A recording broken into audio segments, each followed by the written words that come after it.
Okay, I'm hoping the other people are having a medium weekend at least, not a bad one. We'll get started here.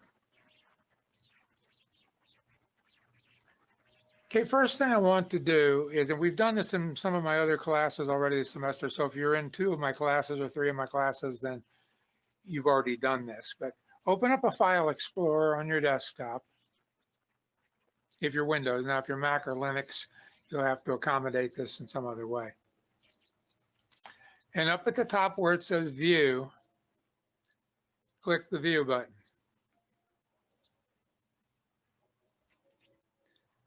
Now, in this ribbon across the top, there's a thing called File Name Extensions. Make sure that box is checked. Make sure it's checked. If you don't like it checked at the end of the semester, you can always put it back, but make sure it's checked. What that will help us do is it'll help us prevent creating the wrong type of file for submission. So this is in File Explorer, hit the View tab, go over and find the File Name Extensions box and make sure it's checked. It's already checked, no problem. If it's not checked, please put a check mark on it. Now, kind of what that does is, let's assume for a second that we had a file name, like our first exam. The name of the thing is something like exam 0. I think we have an exam 0 in this class. Underscore some number, like you might be test taker number 23.txt. That may not be that, it might be something different. But when you submit it, you're going to take this file and attach it to an email and send it to me. You're not going to share it on OneDrive or share it in Google Docs or something like that. You're going to physically take this file and you're going to attach it to your email. Now, if you don't have that box checked, you might see it this way inside a File Explorer. So you have no idea what its real name is. You can kind of look at the icon and deduce what it is, but it's not as good. Now, let's assume that really what it's named is, for whatever, it's a RTM file, which I certainly don't want you to send me, or a doc or a PDF or any of those formatted formats. Well, if you don't have your extension showing, you might look at that and say, oh, I better rename it exam_0_23.txt. But it would now be named exam_0_23.txt.rtm, which I certainly don't want you to mail me. So by leaving this always showing, you know what the exact name of the file is in order to send it. Now, if you're on Mac or Linux, you'll already know because they rarely hide those sorts of things. Mac does once in a while, but if you're using a Mac, you should know what you're doing. You've all had, or supposed to have had, the appropriate prereqs for this class. If you're running into trouble doing some of these things we do the first couple of days in terms of procedural stuff, then you may not have the prereqs, and things are going to only get harder as time goes on and we speed up the material. So hopefully you got that done. That wasn't a big deal.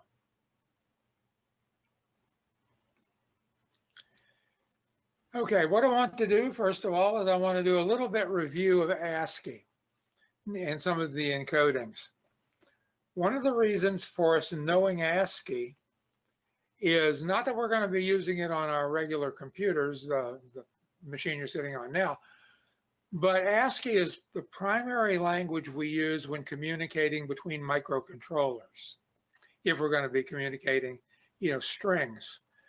And so we generally need to know how to encode those and how all that works. Now, some of it will get done right now. The rest of it, we may wait until we actually are sitting looking at a microcontroller and have to, debug what's going on around us. So what I want you to do is take the word CODE and write that out in ASCII. Write it in binary ASCII. So we're looking at the bits. Now, if you did your homework, you should have some key anchor points memorized, so this should be fairly quickly done. If you have to keep going back to the sheet of paper or the thing that I posted online, that'll take you longer. And unfortunately, that's sort of like if we have a conversation and you have to look up the meaning of all the words as we go along. And not only that, you have to look to see how to form the letters because nobody memorized how. We'd never communicate. So it's very handy to be able to do this rather quickly. Now, it doesn't mean you have to just look at it. No, you can do a little procedure to get it done, but you should get pretty good at it. And you should be excited about doing something like this. This makes you a technical person. Even just being able to convert ASCII, you're going to be a lot better than some people that have been through 4-year schools for technology. You know, yeah, they can do some of that loose edge stuff, but they may not have the skills to be able to really get into the technology, explain why things happen, what they do. Okay, so remember for letters, if they're uppercase, we simply add which number of the letter is in the alphabet, like C is the 3rd letter, and we put that on to the number 4 as the first digit. So we would expect 4-3 to be the letter C in hex. Letter O, we know in the middle of the alphabet, we must be 13 and 14, right? So M and N are right in the middle of the alphabet. So M is 13, M is 14, O follows that. So it's a 15. So we'd take a 4 and we'd add a 15 to it, which of course in hex is a F. Letter D, 4th letter of the alphabet. Letter E, 5th letter of the alphabet. Hey, give me a green circle if you got all those right.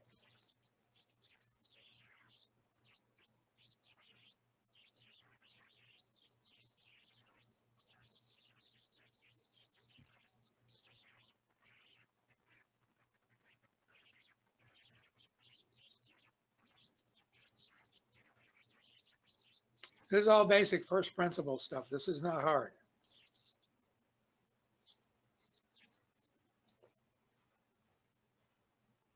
Okay, so let's turn those into binary. Do that with me. There's a 4, there's a 3, there's a 4, there's an F, there's a 4, there's a 4, there's a 4, and there's a 5. Now, we should be saying to ourselves, wait a minute, but those aren't the right hex values. Now, when we have hex values, the one thing we have to remember is uppercase letters are relative to a 4. Lowercase letters, of which all these 3 are related to the number 6. So these should actually, in hexadecimal, have a 6 in front of them, which does something interesting. It says that this bit right here is the only difference between upper and lowercase.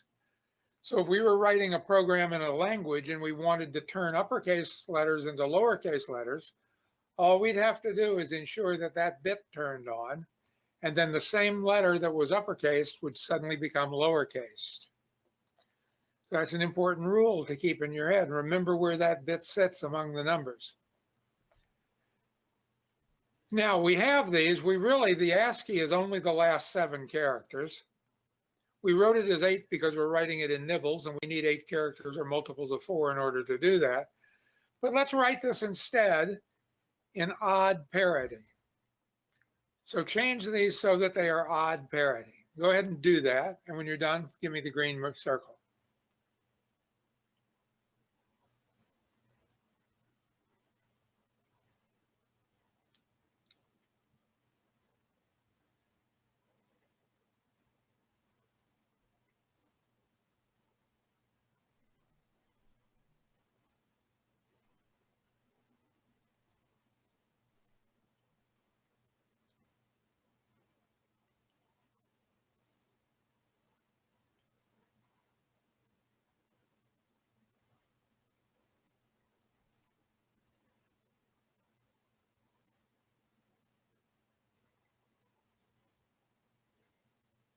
Okay, we count the number of bits that are turned on. There's 3 turned on. Is a 3 an odd number? Yes, it is. Therefore, we don't have to change the parity bit. How many bits in this one are turned on? There's 6. Is 6 an odd number? No. So we have to turn that bit on. This has 3. Is that an odd number? Yes, so we don't have to deal with that. This has 4 bits turned on. 4 is not odd, so we need to turn that back on. Now let's rewrite it in hexadecimal, matching what we've just done in terms of parity. Well, we'll get a 43. We'll now get a 1110, which we know to be an E, F, 64, E5. So there's our answer in hex. This would be our answer in binary. We could string those out in a single line if we like. For now, we've put spaces between the 4 bits, the nibbles, just to make it easier to read, but we won't always do that. Well, in this case, we'd certainly put it between the characters. So a question you might get is take the word code and, tell us what the answer is in hexadecimal when you apply odd parity to ASCII. And this would be your answer here in hexadecimal. Now, procedurally, we simply took this, wrote it down in hex, wrote down the binary equivalents, did the conversion to the bits. I could have written it twice, once without and once with. And then we took the results and turned them back into hexadecimal so that we would have the answer that we would be able to use. Anybody have any questions about that? Now, make sure you're putting your hand up rather than just shouting out. We've got too many people in this class for just, you to jump in and start talking. If you don't have the question, you can hit the red circle if you like.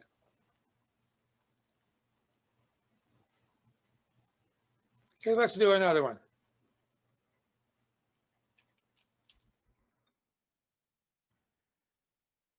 Let's say somebody gave us the word red 13. And they said they wanted to see that hexadecimal with even parity. So this guy's going to be hex with even when you're done. That's where your answer will be produced. So go ahead and work that one out. This should take you less than a minute.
Okay, if you did your memorization, you should have that done by now. The letter R as a capital letter is 2 before the letter T. And remember, T was one we memorized because it was in the 20th position.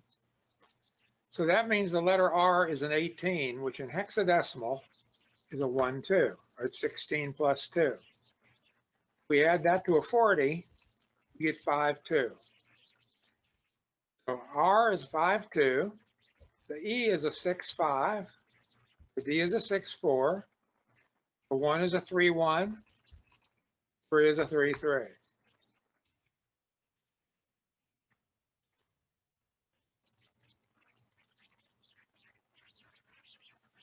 Okay, did everybody get that? Give me a green circle if that's what you got.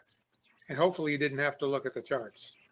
You can check your answer at this point, but on a test, you're not going to have enough time to stop and read the charts. So you need to practice doing these. Okay, good. Okay, let's write these out in binary, 1 per line. So 5, 2, 6, 5, 6, 4, 3, 1, 3, 3.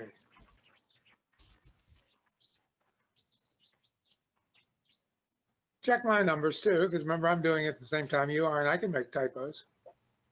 Not if I usually do.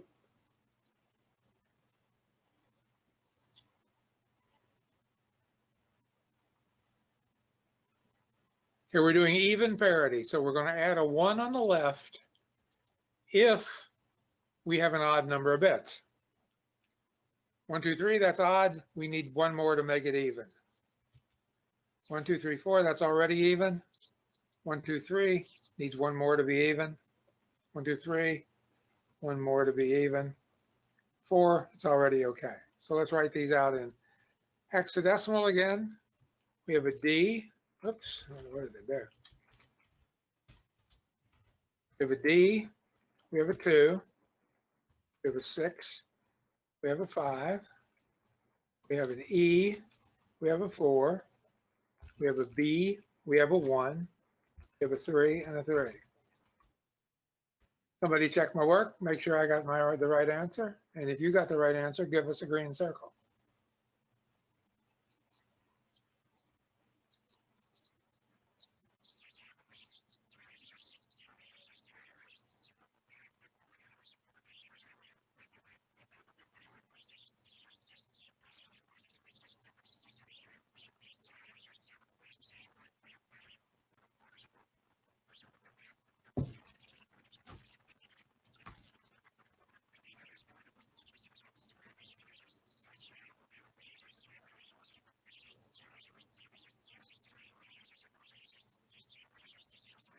Okay. Let's encode something in the Unicode for a character. Let's take the value of 1B9 and let's write that as a number inside of UTF-16 big endian. So you should be able to do that.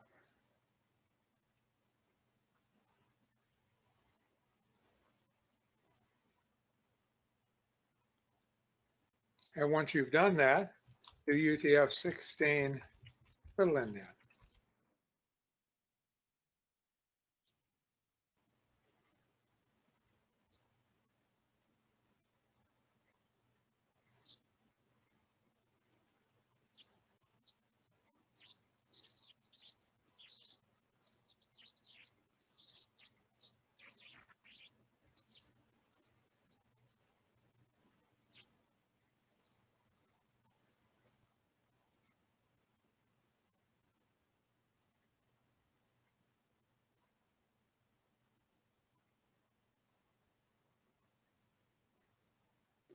Okay, this one's easy.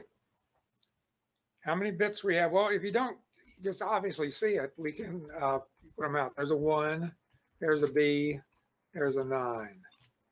So we're going to count from this end, stopping when we have gotten to the last 1 bit. So there's 4 plus 4 plus 1, that's 9 bits. Is 9 bits less than 16? Less or equal to? Yes. So that means the number itself fits directly into 16 bits. In its little endian form, it would look like that. So there's 2 of the questions on the test we've gotten. They were easy.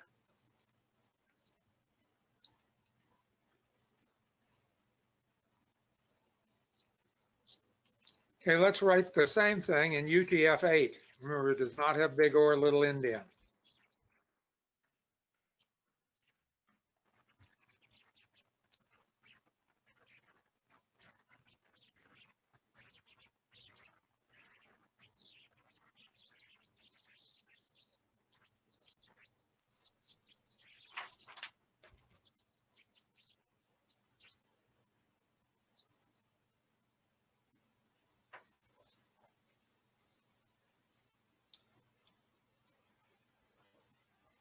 Remember, to work that out, we can think of how are the bits normally formed. Well, if we have less than 7 bits, and we just encode it in there. So this is 7 bits. It's more than 7 bits. We'll always start with ones that are numbered, the number of bytes we're going to take. So there's 1 byte already used. So we'd have to be at least 2 followed by a 0, which leaves us 5 more bits plus the continuation byte, which has 6 bits in it. Which means in order to use this particular row, we have to be 11 bits or less. Next one would be a 3-bit start.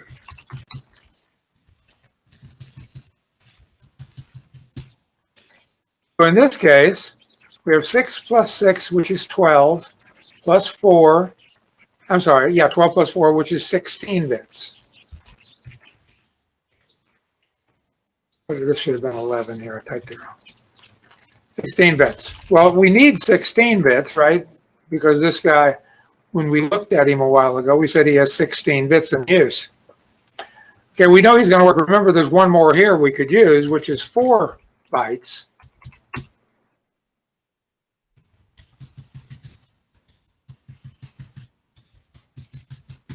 And he has within him room for 21 bits. But in this case, we don't need 21 bits. We only need 16. So let's take our number, which is right here. Put it down here.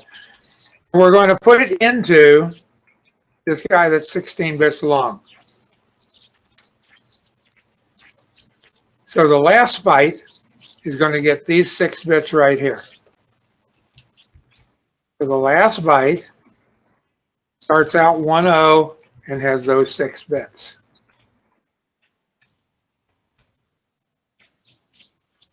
The guy in front of him also needs 6 bits.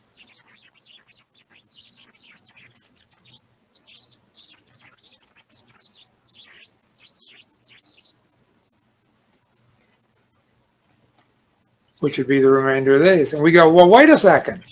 We didn't have 6 bits. What did we really have? So we can come back here and recount. That was a mistake. It's not 16 bits. Instead, we have, as we counted here, 4, 4, plus 1. That's 9 bits. Oh, 9, that'll fit in this. So let's take this guy. Take our number we have, which is right here. We need 5 followed by 6. So there's the 6. Let me copy this again, so I'll probably mess it up. There's the 6 bits that are going to be squashed in over here. On this side, we need 5 bits. Leading 0, we don't even need to worry about. Doesn't matter. All right, guys, line up like this. Let's put them together. 1 1 0 0 0 1 1 0 1 0 1 1 1 0 0 1. Divided in nibbles, so it's easier to read, and we should be able to read out the answer. Which is C6 D9. Since we're using UTF-8, we separate it into 8-bit bytes. So this would be the answer for how we encode this original number in UTF-8. And again, there's no big indent or little indent. You need at least 16 bits for that to occur. If you got that one right, give me a green circle.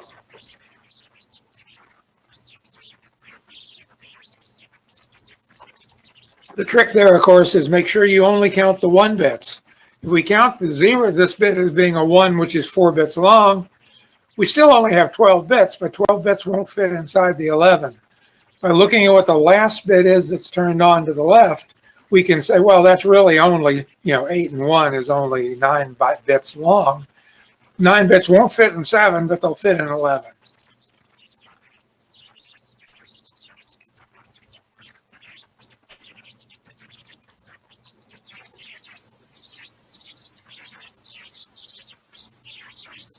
Okay, let's do another one of those.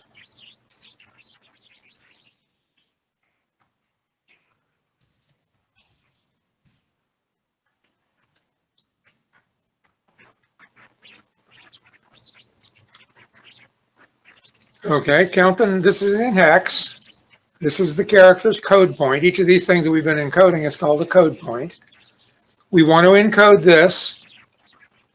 Turn that into UTF-8. Step one, I would always write it out in binary so that I can count the number of bits that I'm going to actually have to encode.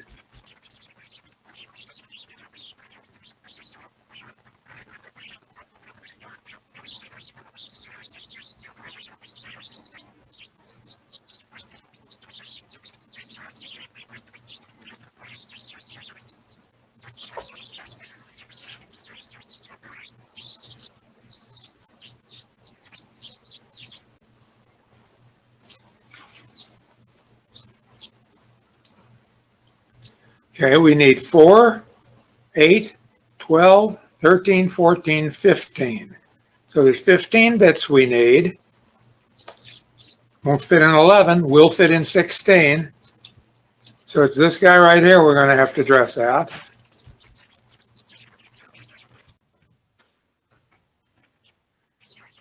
And we'll kind of get them together and then we'll line them all up. So we need 6 bits here. We need 6 bits here.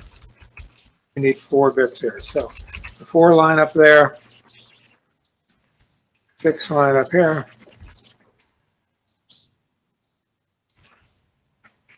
And 6 line up here. So let's combine them. My mouse here.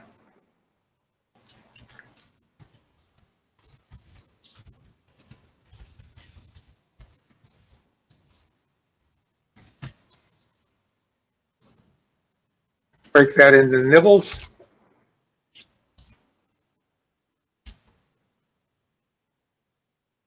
So we can write it out more easily. We have an E, 4, Charlie, 0, A, 3. Break that into bytes.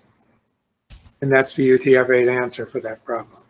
Now, assuming I didn't make any math mistakes, I could. Remember, I'm not perfect at these. If you got that one right, give me a green circle.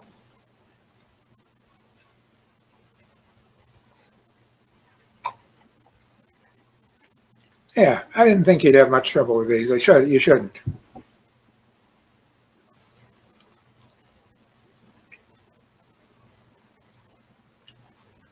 Okay. Let's do another UTF-16 problem, but this time let's make the number longer than 16 bits. Let's say the number is 2, 4, 6, 8, A. Let's encode this, first of all, into UTF-16 big endian.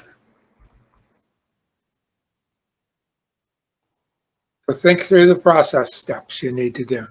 Robert, do you have a question? Yeah, so for that last answer, you have Okay. E4C0. I don't think that would be C. This? Well, where'd that extra 1 come from? How did I put an extra 1 in there? So it should be Shame on me. 1000. Right. Thank you. This should be an 8. Which would be 8. Yep. Very good. You got to keep your eye on me because, like I say, I'm not perfect either, and I can say I'm typing a 0 and type a 1. So, thank you for that.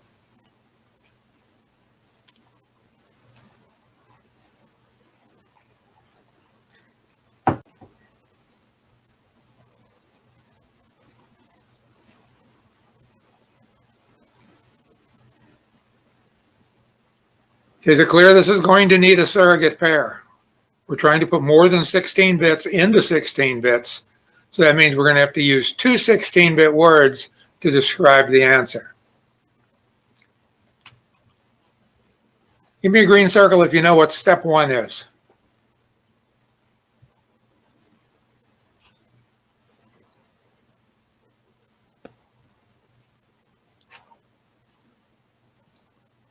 Patricia, what do you think it is?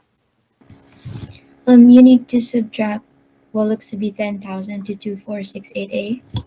Right. So we're going to subtract from this that number, which is going to leave us with 1468A. Okay. Now move ahead. If you didn't have that step done, that's an important one to do.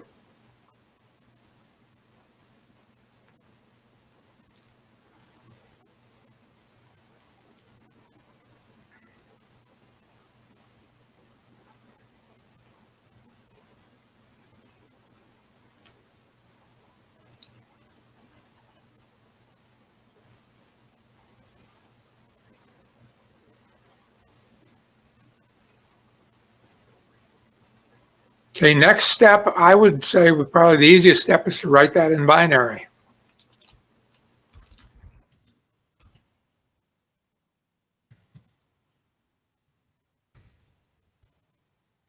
You guys check that I'm doing things correctly.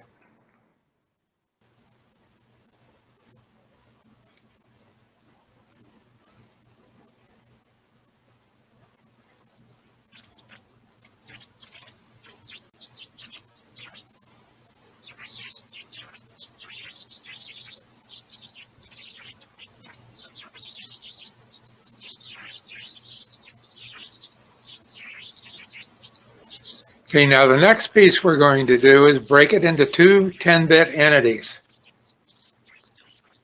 Right there's the dividing line. So just for the heck of it, I'm going to put them on separate lines and work with them separately. But the number we're going to be adding or subtracting these two, what I'd be adding in this case, is going to be a 16-bit number. We only have 10 bits. So let's go ahead now and put 6 zeros in front of it to make it 16 bits.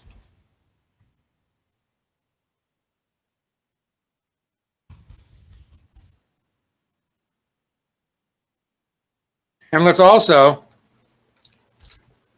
divvy it up so it's in nibbles. Should have 4 nibbles when we're done.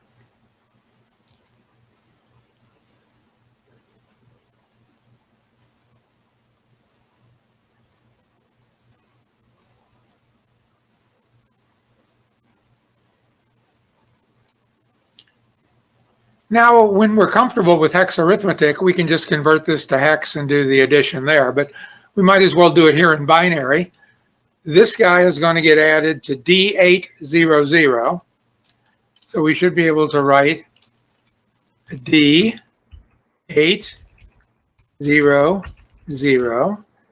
And the second guy is going to be added to D Charlie 0, 0. An extra blank line in there. Now let's do the addition. 1101, 1000, 0101, 0001. Down here, 1101, 1110, 1000, 1010. And again, check my math for me.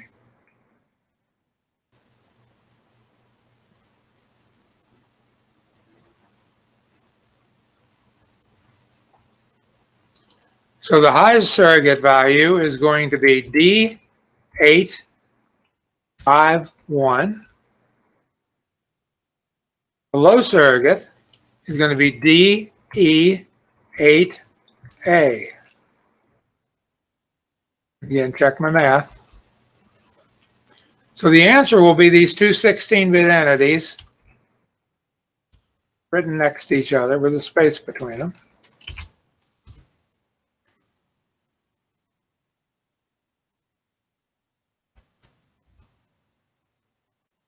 This is the answer in UTF-16, Big Indian.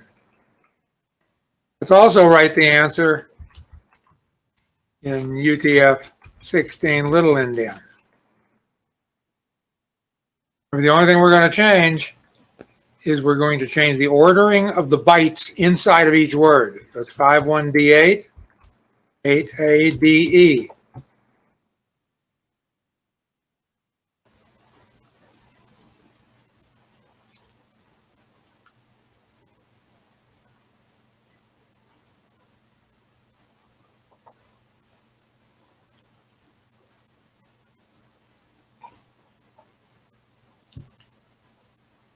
Now, my guess is this probably isn't really a character, but let's go look and see. Copy that. I got to open a second. No, I have one open, don't I? Unicode.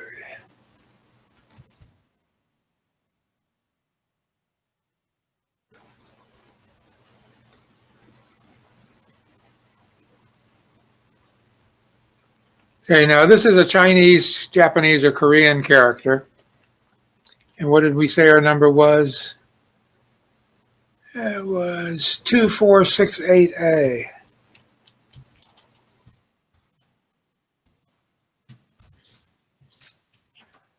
I suspect, there it is right here. Now, unfortunately, when you get to the CJKs, they don't have the name of the character inside this file. So if you ever were to get a question to say, what is the character and what's its name, you could put the character down, right? You could do this. And then where it said, what is its name? You don't, for these guys that aren't in the same document, you don't have to look them up. But if the one we had gotten had been on, let's say it was on the character 3E. Oops, I need 003E.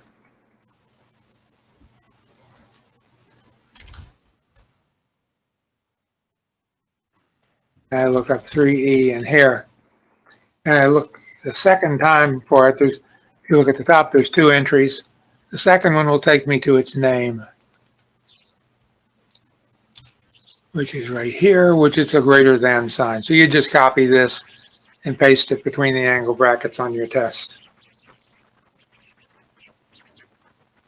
Okay, anybody have any questions about either ASCII or Unicode at this point? The encodings?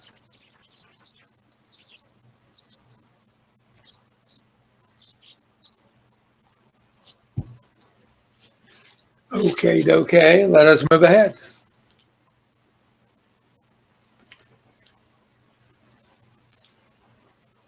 The next thing I want to talk about is an informal discussion of binary arithmetic. We're going to go over in great detail and eventually design one that works electronically. But for now, we really want to think of it as a set of problems that will allow us to, for instance, when we add surrogate pairs together, what do we do if numbers line up with each other? So far, we haven't had any that do that. But when they do, we may have a little more of an issue. So the general problem is take A as a binary number, add it to B as a binary number, and get out a C. But really, let's say we get out an S that stands for sum, because we might also get out a carry, which I'm just going to abbreviate as C for the moment. Let's build a little table here saying what A and B could be.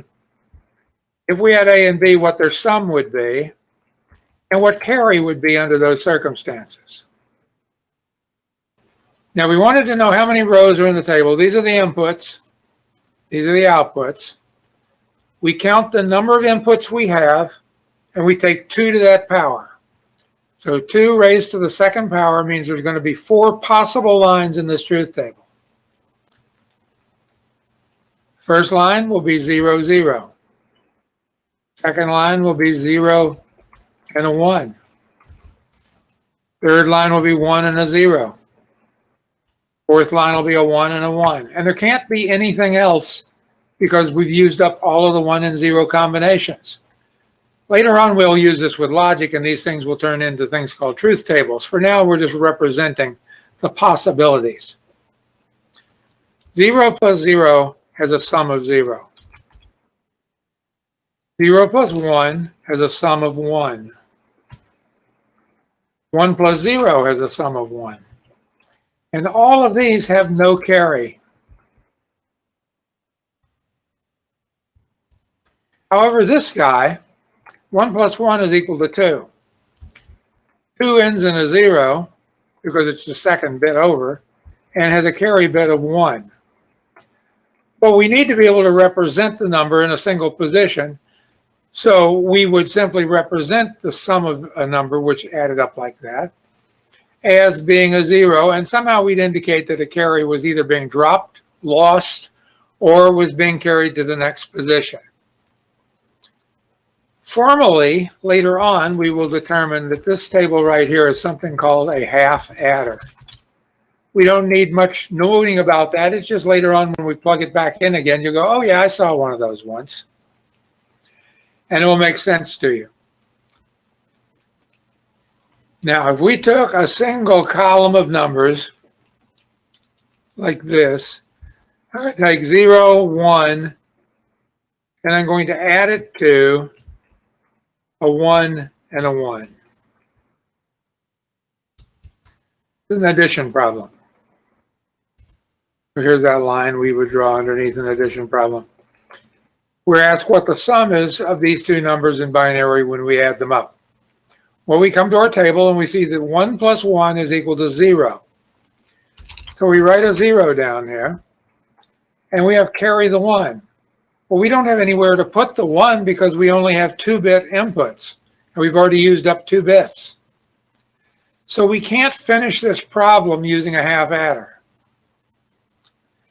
The column on the right is truly a half adder, but the next column over is something we call a full adder.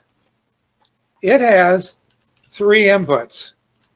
It has A, it has B, and it has the carry from the last stage. It will once again produce a sum, and just like if you're going to McDonald's, it has a carry out. So we can actually call this A, B, and carry in, where the carry out of the last stage becomes the carry in of this stage.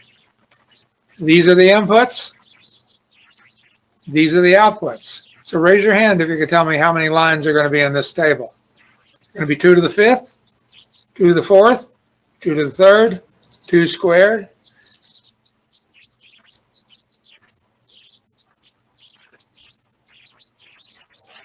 Jay, what do you think? Is it 2 to the 5th? To the which? 2 to the 5th? Okay, well, that's on the table now as a possible answer. Anybody else have a different answer? Say 2 to the 3rd. Okay, Robert. 2 to the 3rd. Okay, we have 2 to the 5th and 2 to the 3rd. If you think it's 2 to the 5th, give me a green circle.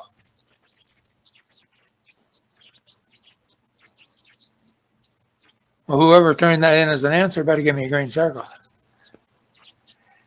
If you think it's 2 to the 5th, I'm sorry, 2 to the 4th, give me a green circle.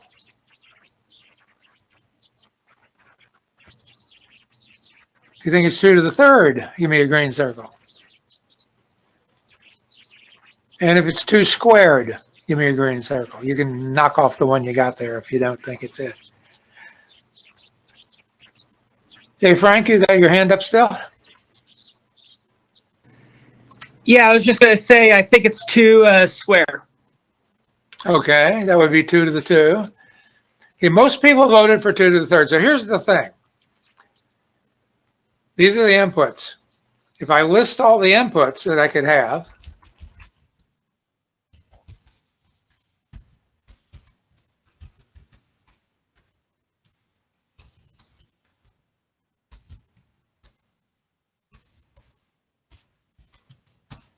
I count the number of rows I have 1, 2, 3, 4, 5, 6, 7, 8. We'd have to ask ourselves 2 to the what is equal to 8 because that's all the combination of the 3 inputs. Well, there's 3 inputs. 2 to the 8th is 3. So 3 is the correct answer. Number of inputs, 2 raised to that power, is the number of lines that are going to be in your table. 0 plus 0 plus 0 is a 0. 0 plus 0 plus 1 is a 1. 0 plus 1 plus 0 is a 1. 0 plus 1 plus 1 has a sum of 0 plus a carry. 1 plus 0 plus 0 is a 1. 1 plus 1 is a 0, carry the 1. Same thing here. And 1 plus 1 plus 1 is a 3. So that's the carry plus a 1. And of course, these guys over here would have zeros.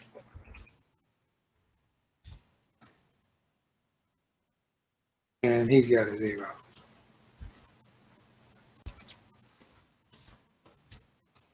Now in our table here, separate out the outputs.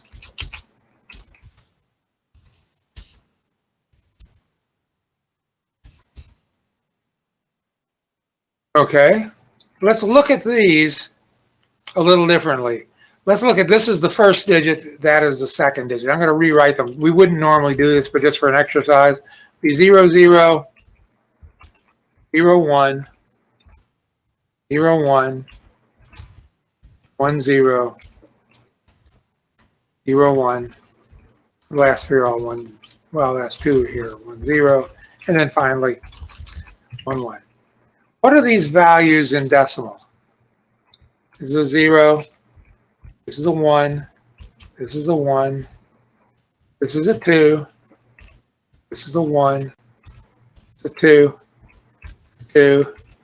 And a 3. Now let's just think in decimal for a second. If we took 0 plus 0 plus 0, we would get a 0. 0 plus 0 plus 1, we'd get a 1. 0 plus 1 plus 0, we'd get a 1. 0 plus 1 plus 1, if we're in decimal, we get a 2. 1 plus 0, we get a 1. 1 plus 0 plus 1, that's 2 1s are on. 2 1s are on, and finally 3 1s are on. So we verified that our table is correct. Anytime we have 3 1s, we're going to not only have a sum of 1, but the carry out will be a 1. Now we can work our problem. 1 plus 1 using the half adder gives us a 0, carry the 1. Now the other columns, we're really adding 3 things up. 1 plus 0 plus 1, 1 plus 0 plus 1 is a 0, carry the 1. Here's the 0, carry the 1. Now, that says, if we look at this, that's a binary number equal to the number 3. That's a binary number equal to the number 1. Is 3 plus 1 equal to 4? Well, yes, indeed it is. So addition works just as you would think it would. The only difference is when we have our carries, we have to be very aware that we're using this full adder truth table to be able to do the addition, but it really is kind of what you would think of. You could almost do it in your head in decimal. You could say 1 plus 1 is 2. Well, 2 is equal to a 0, carry the 1. 1 and 1 is 2. It's a 0, carry the 1. If it had been 3, we'd just say it's a 1, carry the 1. So there's any number of ways that you could make this occur. Now, if we're going to do the same thing in hexadecimal, like somebody says, take a 4F and add a 3E to it, a little harder, but we could still work the problem. Easiest way to do it is going to be to get out our grocery store calculator. Now, please don't use complicated calculators. They will really slow you down on an exam, because when you use the grocery store one, you'll do most of the stuff in your head. Here we have 15 plus 14. What's that equal to? Well, if we don't know, we can take the grocery store calculator and we can go 15 plus 14. But we knew that. We knew 15 plus 14 is 29. But then we have to convert that back into hexadecimal. So it becomes a little trickier if we're adding things together when we're using hex. So my recommendation to you is keep your grocery store calculator handy, and you could take the 4F. Where was my, I have to be in hexadecimal here. And you could do a 4 plus a 3. Oops, I didn't write that right.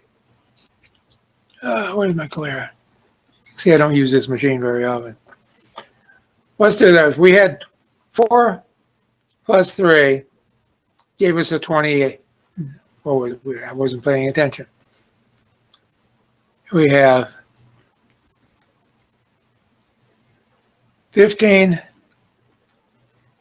plus 14 which is a 29. So whatever we get out of the next column when we're done, we're going to add 29 to it. So let's write that down just to remember it.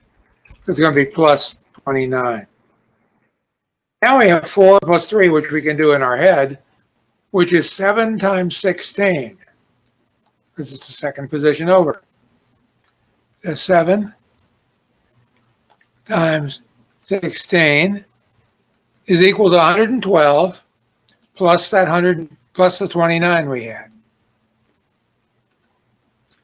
which means we'd come up with 141 after we had added those up. Now, that answer is in decimal, so we'd have to convert back. So the simpler way probably of thinking about these is if I put 4 over F and 3 over E,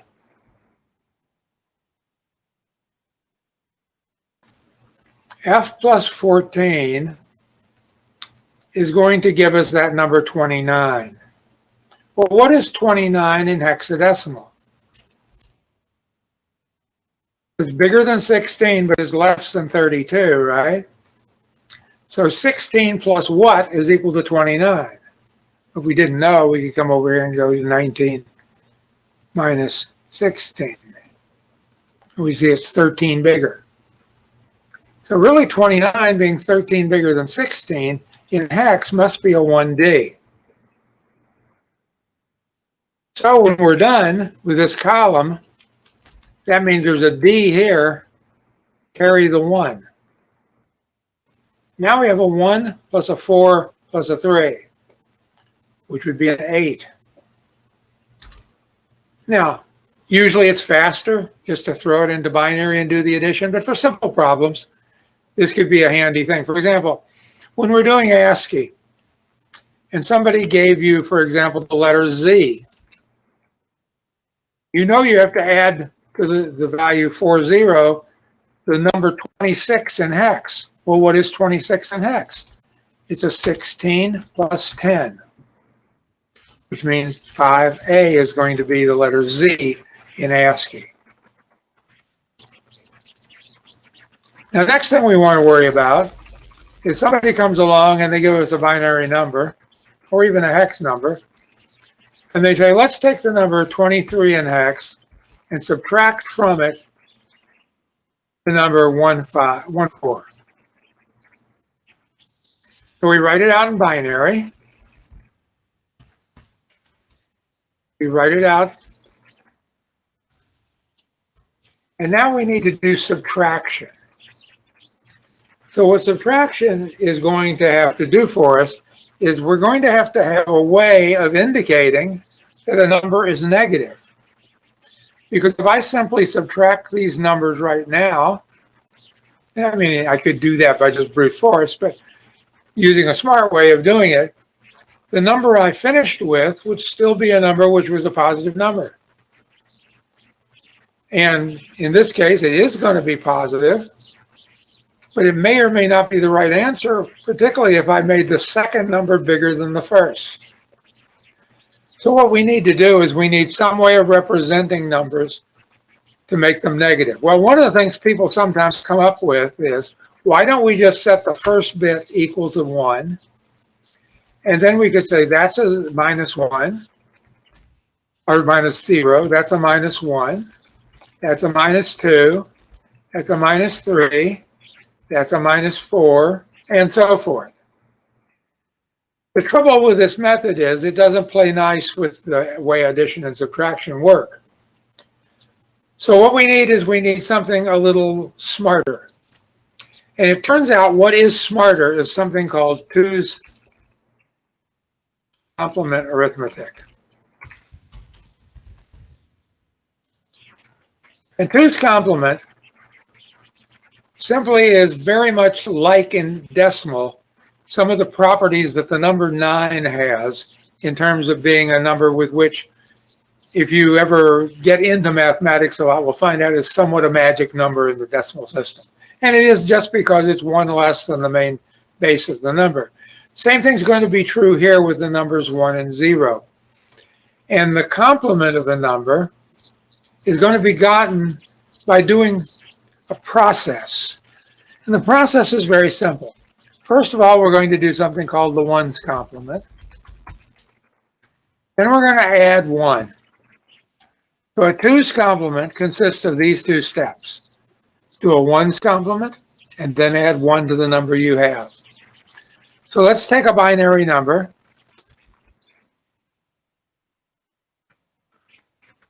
Actually, let's take a positive number first of all. And let's convert that to 2's complement. First of all, we're going to do a 1's complement. Now, a 1's complement simply is flipping all of the bits. So let's flip all the bits.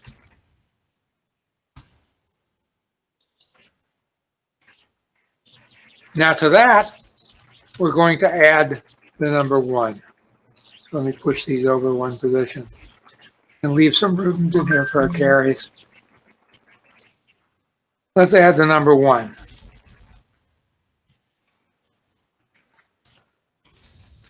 So 1 plus 1 is equal to what?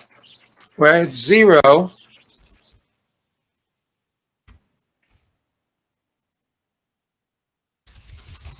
Carry the 1.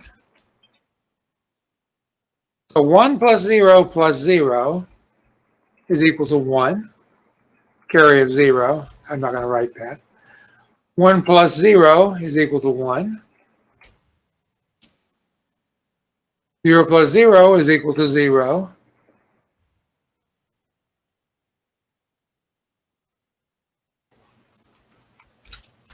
Zero plus 0 again is equal to 0. And 1 plus 0 is a 1. 1 plus 0 is a 1. So we have an answer sitting here. It's only 7 bits long. So if we divide it into half, and we divide our original number into half, and we want to extend this, we have to look at the number and say, okay, we're working with 2's complements numbers. This number is positive right now because it has a 0 right there. In order to keep it positive, we have to put a 0 in front of that. This guy, which is the 2's complement of him, is a negative number. We know that for one reason, because there's a 1 right there. So to keep him negative, we have to put another 1 in front of it. So now let's take the value of this. It's 16 plus 8 plus 2. What's that equal to in decimal? Somebody put your hand up. You know what that is. 16 plus 8 plus 2. Robert?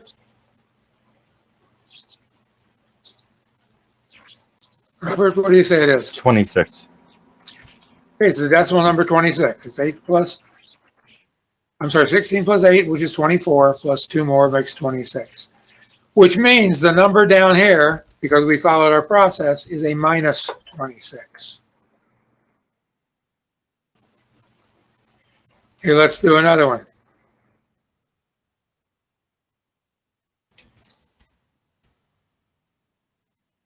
Somebody gives us this number right here, and they tell us that's a 2's complement number. What's the first? Put your hand up if you know the answer. What's the first thing we know about this number? Scott? It is negative. That's exactly right. Okay, now we can't directly count the bits here. We have to turn it into a positive number to see what its value is. So we're going to invert all the bits. We're going to add a 1, which means a 1 will be added in this position right over here.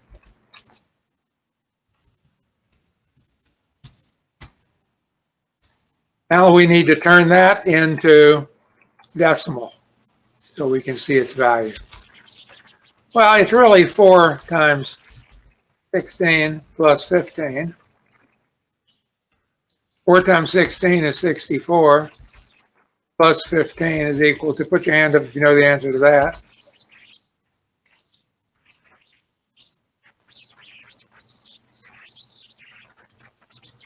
Samira? 79. Yeah, it's 79. So the negative number up here we wrote is a minus 79.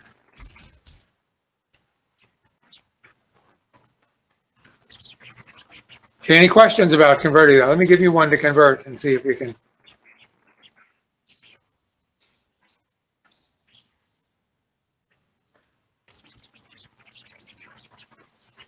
Take the decimal number 14, positive 14, and write it in 2's complement. There you go. Yeah. So we want to write down the minus 14. 14 is a decimal number.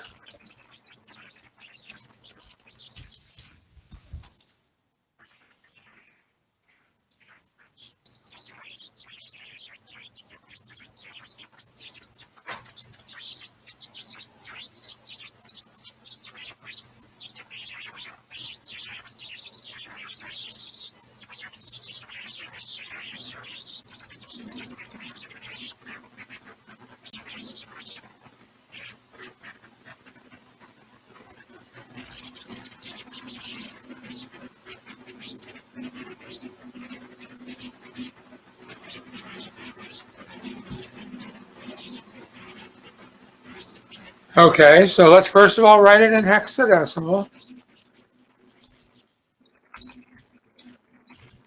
Okay, so there's a 14. Write it out in binary. Flip all the bits.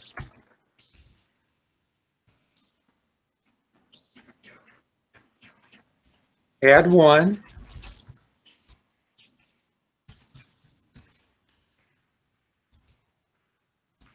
Write it back into hex.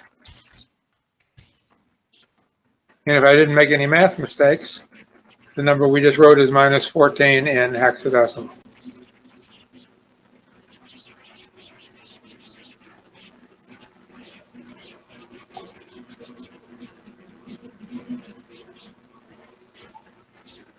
Give me a green circle if you got that right.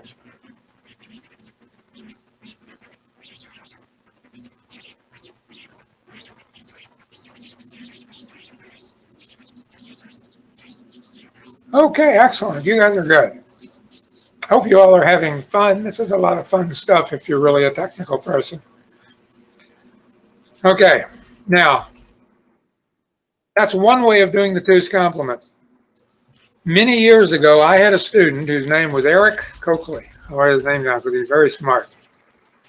Eric came up with a method of doing it that's different. Take a number, write down a bunch of bits. What Eric noticed was there's another way to do the 2's complement. And what it is basically find the last one in the number, which is right here. Leave everything, including the 1 at the end, alone. And then in front of it, flip all the bits.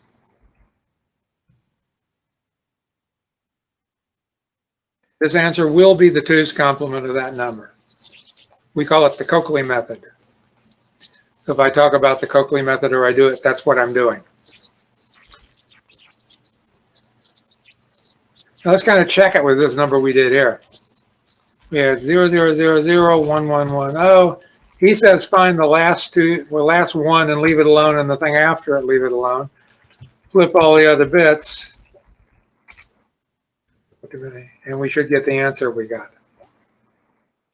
And it works in reverse as well. Kind of cool, huh? One of you guys could be that guy whose name gets written up there 15 years after you have the class. So keep your brains turned on while you're in here. I've been checking up on you guys, and I've actually found there's a bunch of you that are pretty smart. I won't tell you who you are. You probably already know and don't want you to get an ego.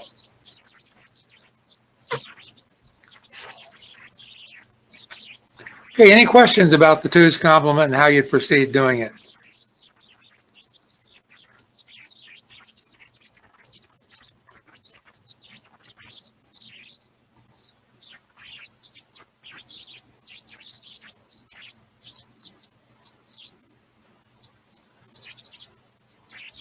Okay, now there's one thing that is a little tricky.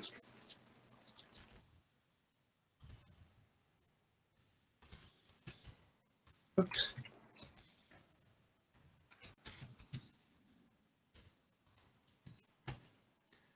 In 4 bits, that's all the positive numbers you can write down. In 4 bits, the negative numbers, if we were to look at them that way,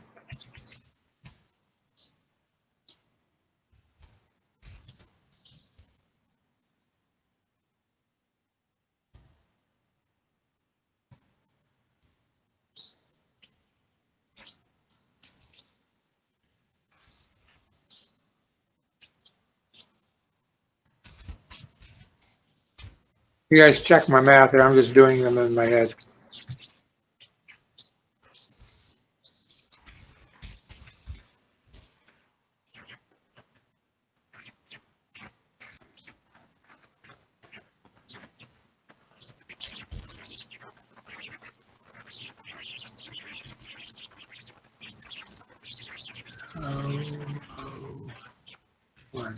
One of these two is wrong. This guy, right?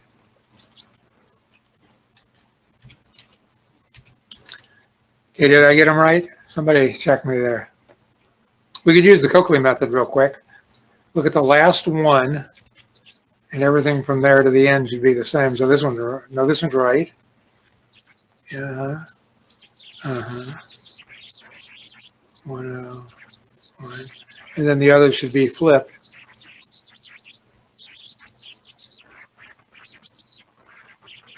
Now, this number is not a negative number, so we're going to take it out of the chart.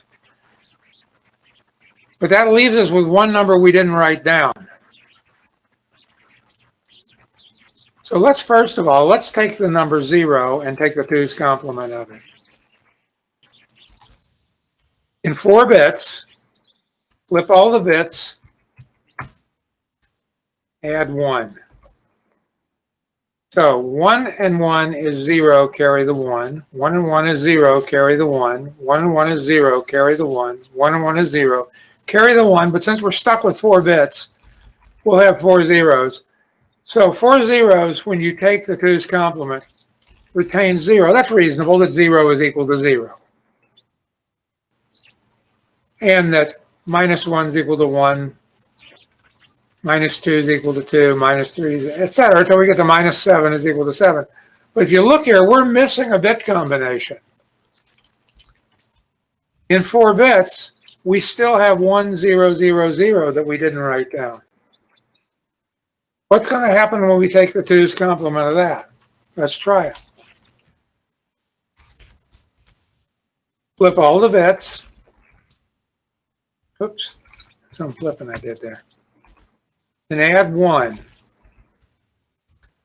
So on the right hand end, 1 plus 1 is 0, carry the 1.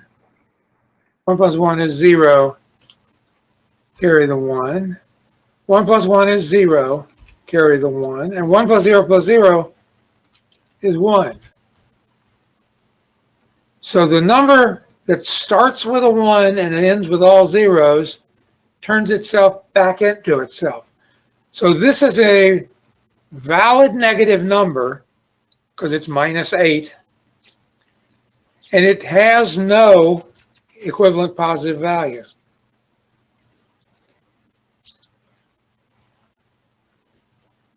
So actually it's not -8, I'm reading the numbers wrong. But this number has a value in the negative direction, but does not have one in the positive direction.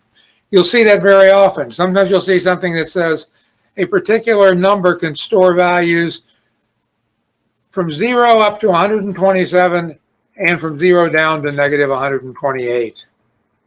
Always one more in the negative direction because we give 0 to the positive side and we give this extra number to the negative side. So just be aware that exists, and that's going to be true no matter how many bits there are. If I gave you that number, you could tell me that's a valid negative number in 2's complement for which there is no positive equivalent. So just file that away somewhere where you'll remember that as well. So let's try a number on your own here. Whoops. Actually, let me give you one that's a little harder.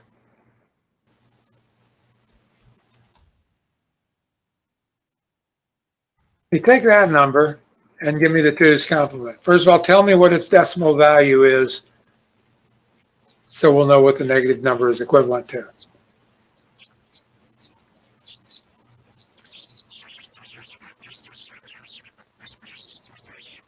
Put your hand up if you know the decimal value of that.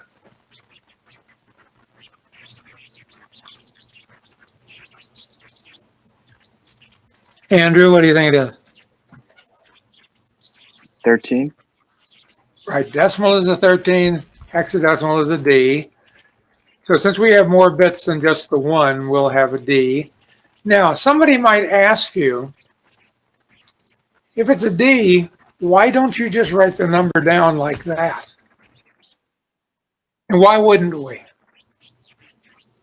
Put your hand up if you know the answer. Robert, why wouldn't we just write that down? I had actually just forgotten to take my hand down. Okay. Frank? Well, based off what you said, wouldn't that make it a negative? That's exactly right. We have to have a bit at least that tells us what the sign is. If it was already negative, this would be fine. But since this has a 0 right in front, which is only in this byte that goes away if we do it this way, we can't do this because this is no longer a 2's complement positive number. So let's go back to our thing. What that says is when we're done, we're going to need to have at least 6 bits to represent it. Let's use the Coakley method. He says, change everything except for the last one and anything that follows. So this would be the negative 13. If we want to pad it out to 8 bits, we'd have to stick 2 1s in front of it. If we wanted to write that number in hex now, it becomes an F3.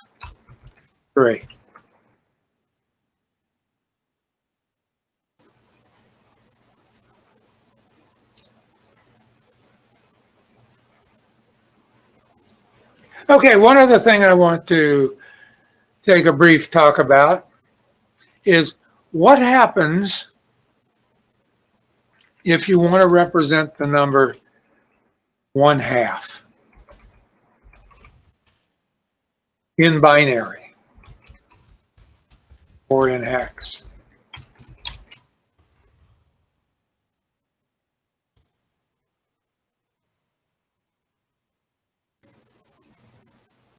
Andrew, you want to take a shot at it?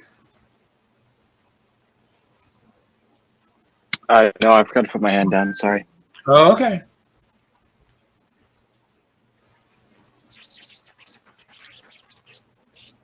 Why am I signed in to Mercer Search? I guess I got it. Why am I even looking at Bing's blog? You know, I love when Microsoft just takes over. Okay, so in binary or hex. Well, here's the deal. Remember our positions here? Let me just put 4 of them for the moment. This is time 2 to the 0. The 2 to the squared, 2 to the third, 2 to the fourth. So it's 4, 3, well, it's 3, 2, 1, and 0. 2 raised to that power. There's nothing that prevents us, though, in a hexadecimal number or a binary number, from putting a decimal point, not a decimal point, it's actually just called a radix point, or ADIX, because it's going to be a good point for any base, where numbers to the right are less than the base. Less than, I shouldn't say less than the base, less than 1. And we can take and put some positions over here, I'll call them Y for now, that are equivalent to some power of 2.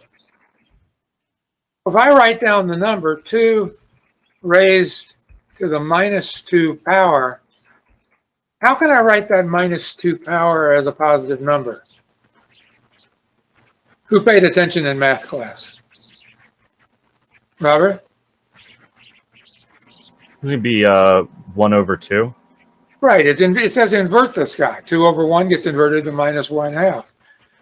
So this position is the -2, -3, -4, -5.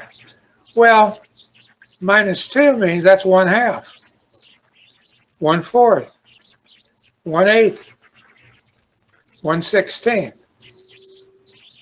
So if I wanted to, using what we call fixed point notation, write the number 14.25, which is equivalent to 14 1/4, I write out the number 14. We'll do it in binary. Put my radix point, and then I write out 1/4. It's not a half. It is a fourth. And since I need 4 digits, I need 2 more zeros, because we're going to make everything into hex nibbles. What are those in hex nibbles? Well, it's an E.4. So the number 14 1/4 in hexadecimal is E.4, and in binary it's 1110.0100. Let's try one ourselves. What's the number 3/8 in fixed point binary?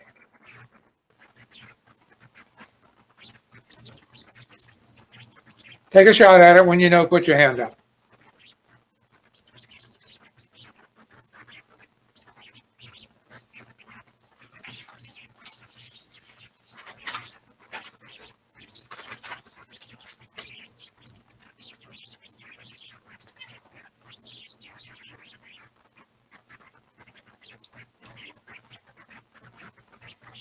Let me see some new hands. Some of you all aren't participating at all.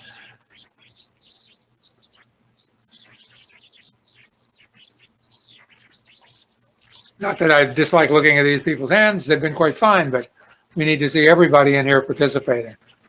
You could be in the other room doing something thinking I'm not noticing.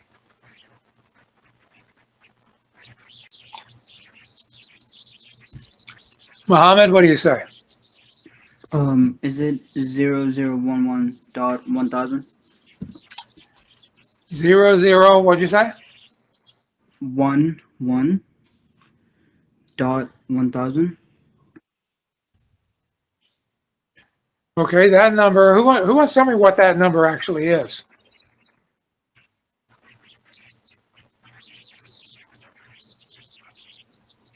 Stephen?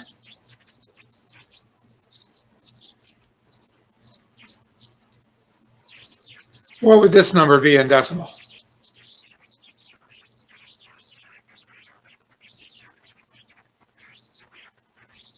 On the left-hand side, we have the number 3. And on the right-hand side, we have the number 1/2. So in decimal, that'd be a 3 1/2. So that's not the same as this 3/8 we need over here.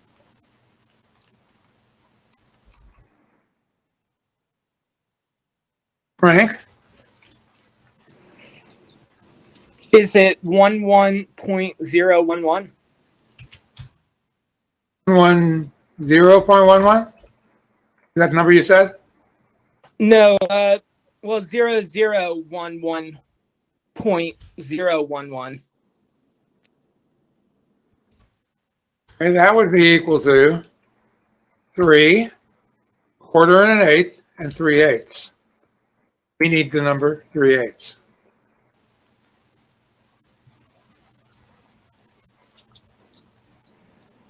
For some reason, I thought it was 3. Just get rid of the 2 1s then. Okay, so what we would have for this number,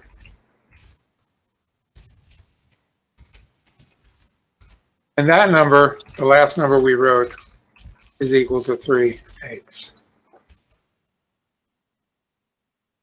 Now, we're not allowing any negative numbers or anything here right now because they don't work the same with the decimal things. We have to do other things. We're also going to, in the next class, talk about a standard for decimal numbers in addition to plus and minus uses of them. So right now we're going to simply do, what if somebody said they wanted to have, I don't know, 14 30-seconds. Let's write down the number in decimal, 23 and 14 30-seconds.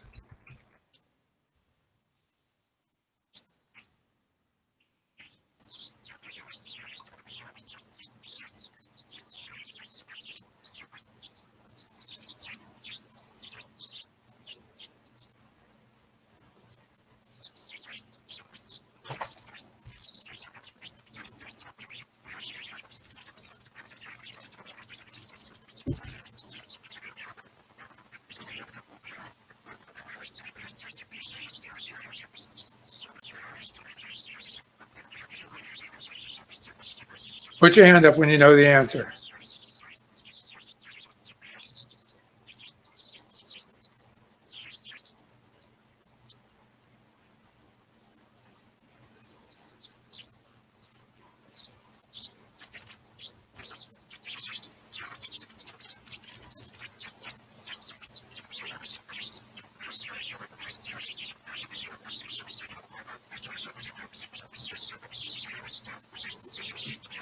Okay, well, let's work through this together. Even if they know the answer, let's work through it together. First of all, let's write the numbers that we're kind of interested in hex. 23 in hex is equal to 16 plus 7, right? Is that correct? Give me a green circle if that's correct.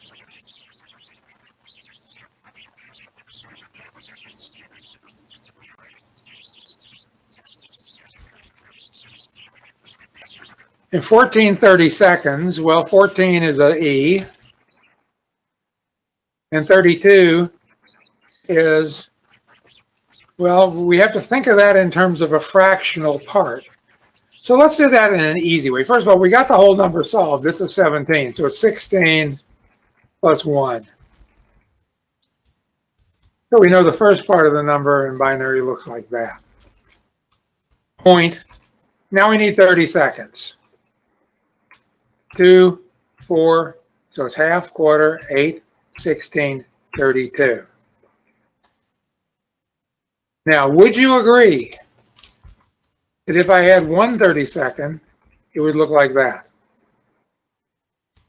If I had 2 30-seconds, it would look like that. If I had 3 30-seconds, it would look like that. If I had 4 30-seconds, look like that. So basically, there's my 4-bit nibble relative to a 32. I need the number 14. Well, the number 14 looks like 1110.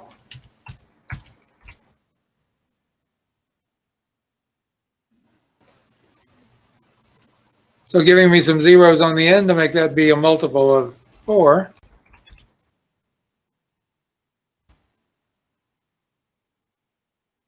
To be able to finish the number that's up here with those numbers I just wrote. I know they're on separate lines, but you guys can look at that and be happy. So let's write it out now in hex. It would be a 1.7, and we don't have to code the 0 because it's all zeros.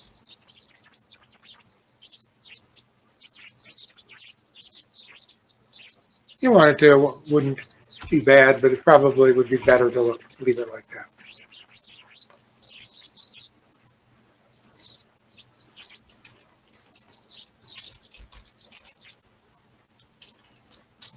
If somebody said 3/4, but they gave you the number as 6/8, you should be happy because it tells you exactly what to do.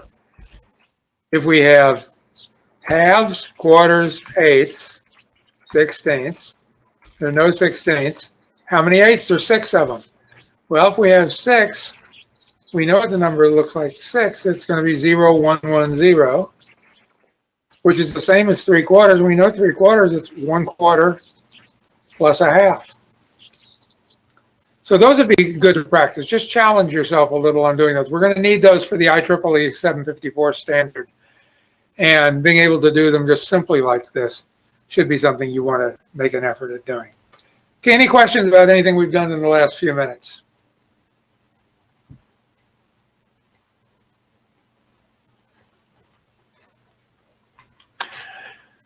Scott, you have your hand up? Yeah, for the 23 and 14 30 seconds example, Uh-huh. should the number to the immediate left of the radix point be 0, 1, 1, 1?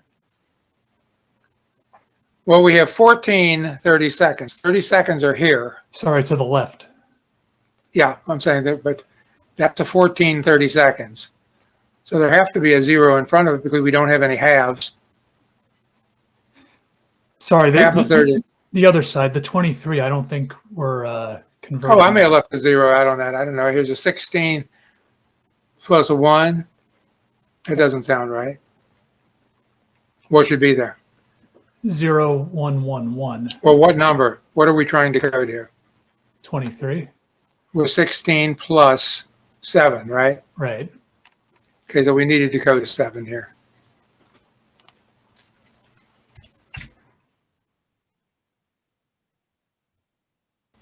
Okay. Again, catch my math if I make some mistakes like that. My finger on a key, it seems like if I hit the 0, the 1 comes out half the time. Okay, well, let us move ahead then. I'll scroll up here and minimize that for the moment. That and that. Let's go back to a little circuit stuff. Do I have a whiteboard open somewhere? I do. Okay, just as a review, in the last class, we discussed the possibility of having a battery, a resistor, and a piece of wire which takes it back to the battery. We named our battery with a V for voltage source, a resistor with an R for the fact it's a resistor. We noted at the time that this is measured in volts, another V. This is measured in ohms, which is an omega, capital Greek omega. The wire has no resistance to it at all. All of the resistance is going to be in the resistor. The voltage source, although in real life they do, in this case does not have any resistance. And we are going to take the fact that voltage is always a relative number, relative to some other spot. And we're going to mark this spot with a ground indicator to indicate that this is a 0 point relative to everything else in the circuit. Then we're going to assign a voltage to our battery at some point. Let's say we said this is going to be 5 volts.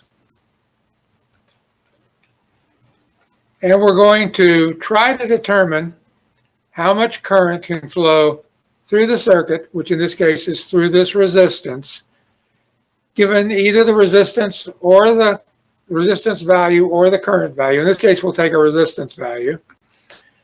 We'll say that our resistor has a value of 100 ohms.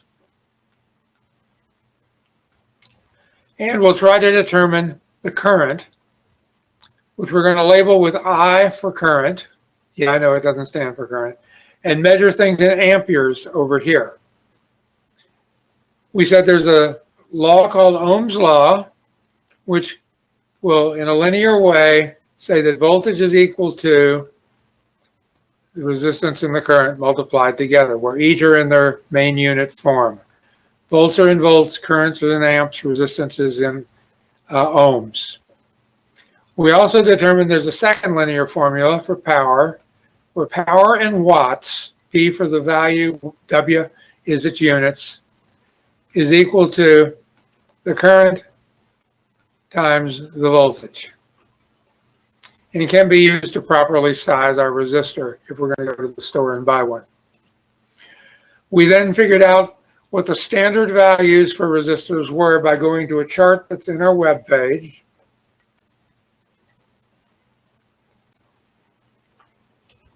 And in here, determining whether or not a particular value exists at a particular tolerance.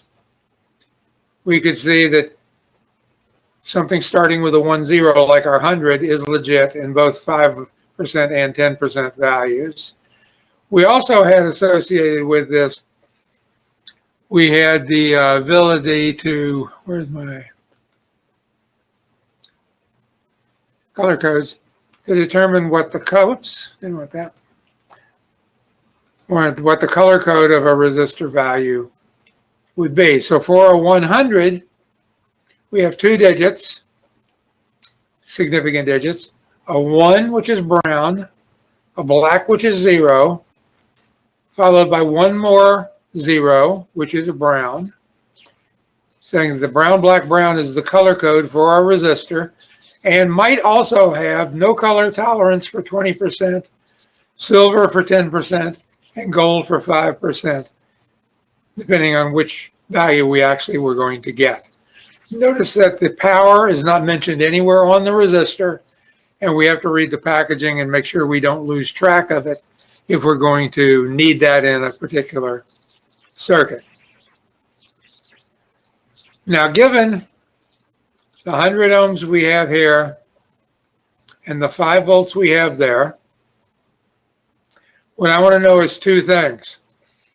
I want to know what the current in amperes is. I'm asking specifically in amps for the circuit I drew. So work that out. When you get an answer, put your hand up.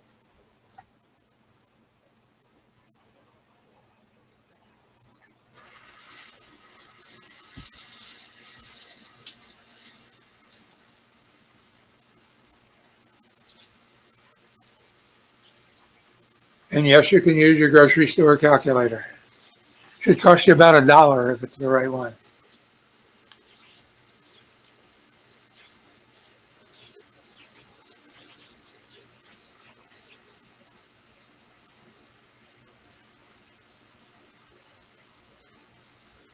Okay, I'm not going to ask anybody. I just was looking at whose hand was up.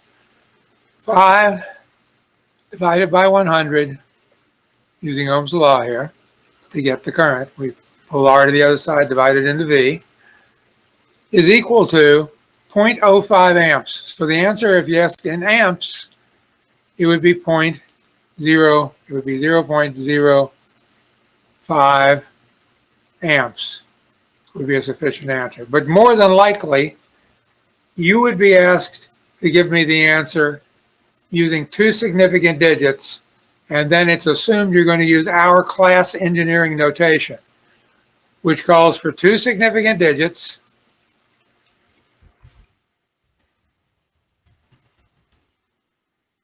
and also it calls for us to use class prefixes, and we have a little system for determining that. So what are the two? Give me a hands up if you know the two significant digits in that number.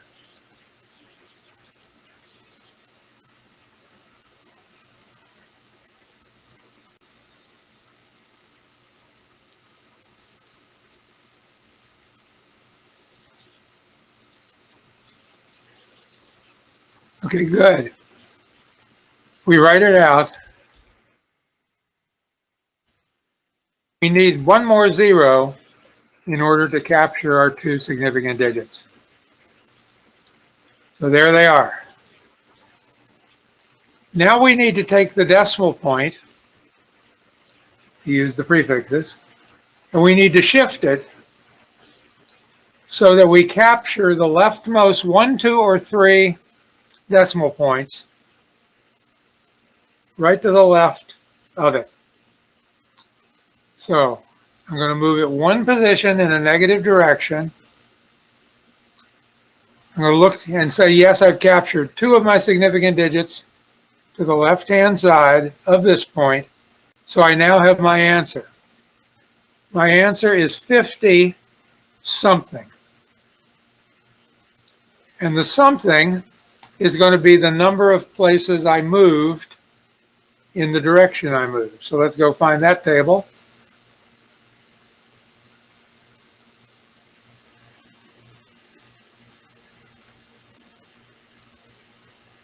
Where is it? I moved it 3 positions to the left, to the right, I'm sorry, which means we're working in milli units. So this would be 50, lowercase m, a. And that would be the answer I would give to the problem. I is equal to 50 milliamps.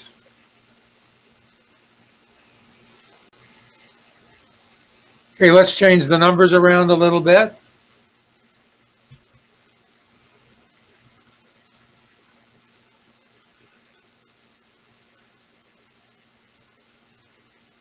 I have 3 volts. I want to have 10 milliamps. It's lowercase m. So I want to know what resistor I need. I also want to know what the purchasable resistors is. I want to not know some theoretical resistor. I want to know the one that I can actually get in the store. And if I have alternatives, I want to know what they are. So work that out. I'm going to erase some of this stuff that's over here.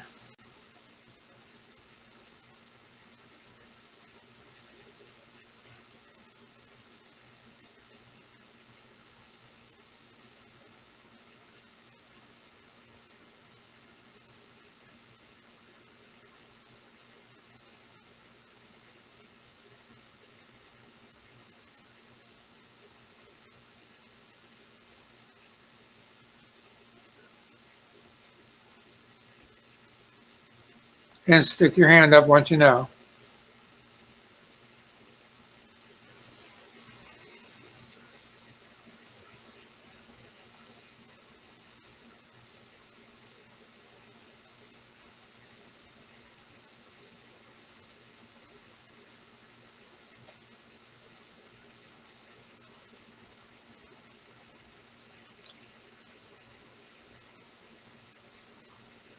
Okay, if you're confused, let's work it together. 3 volts is equal to our current times our resistance. So the 3 volts divided by this number, which is 0.010 in amps. Remember, we have to work in amps, equals some value. We're grabbing our calculator. We take 3, we divide it by 0.010. That equals 300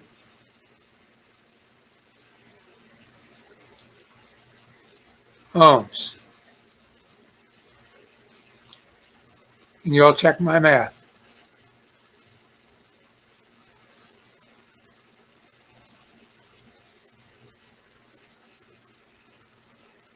So now I want to go to the store, but not before I calculate how much power I'm going to use.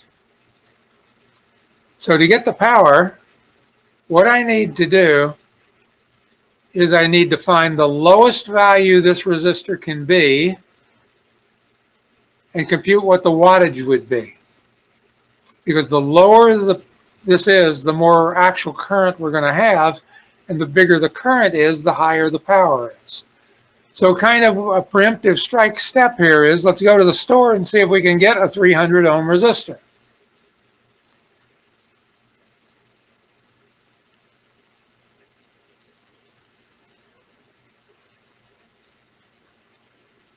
And the answer is we can't get one in 10%, but we can get one at 5%. So we're going to go for 5% on this resistor.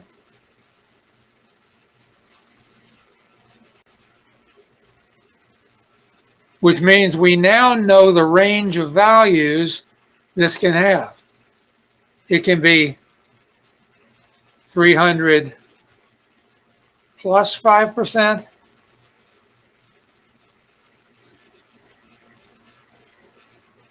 It can be 300 minus 5%.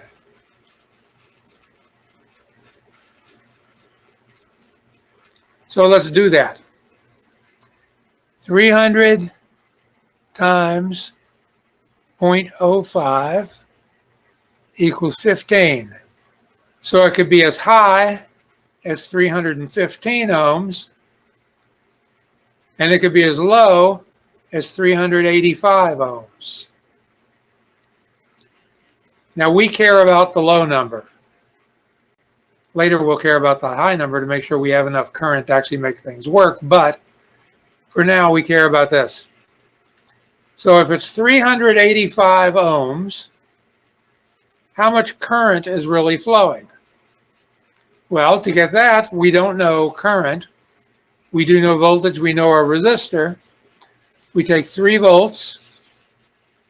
We divide it by, this should be 285, not 385. We divide it by 285.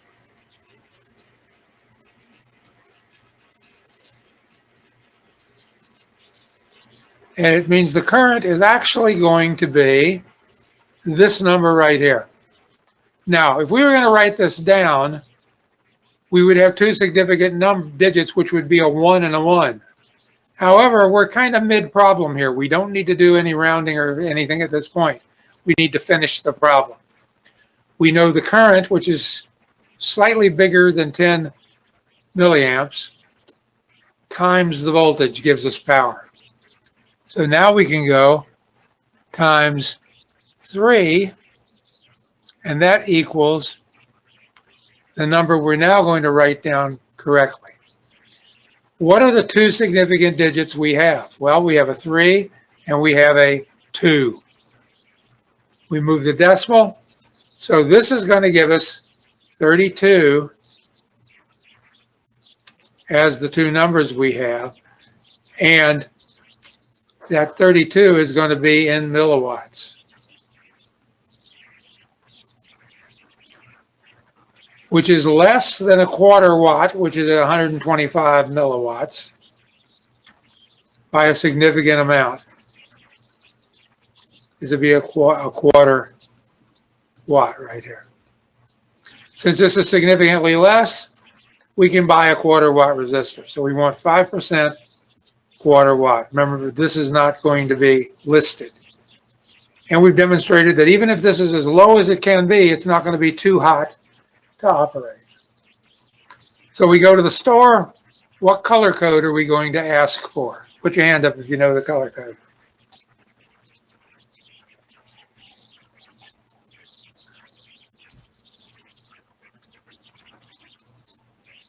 And you can use the website to look it up. Put your hand up if you know the color code.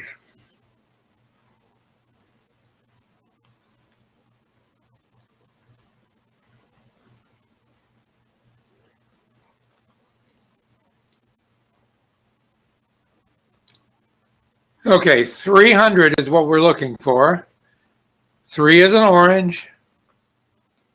0 is a black. I make BK for black because BL is blue. Orange, black, 1 more 0, so that's a brown. And then finally, we need to have 5%, which is gold. I write gold out. Or GO is getting that. Because green would be GR.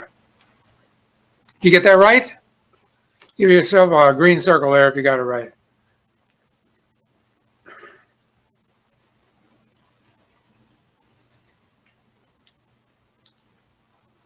Scott, you have a question? Nope, sorry. Okay.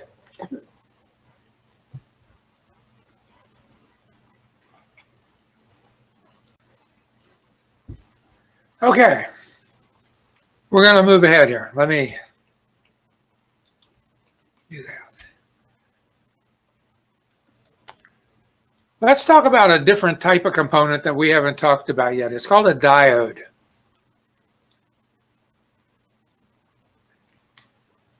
When we draw a diode, we're going to make it look like this. It's going to have a line and an arrowhead. Arrowhead might be filled in, might not. It's a component very much like a resistor is a component.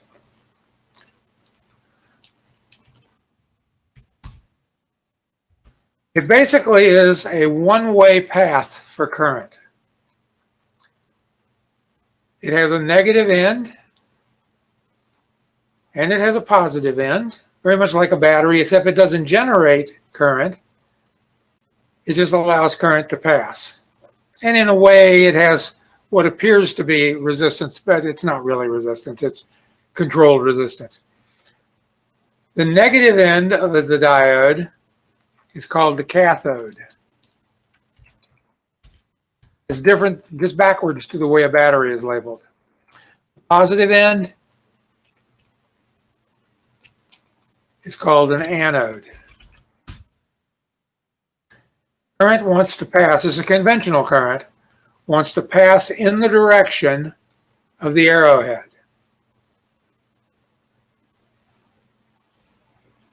Now, if I draw a little graph here,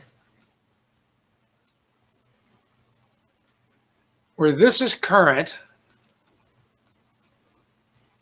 and this is voltage, what an ideal diode would do is as soon as I left 0 volts and started to apply a little bit of voltage to the diode, whatever current I had would be able to pass. And if I hooked it in backwards, it would simply stay at 0. No current would pass at all. Now, in real life, in modern times, these are made out of silicon.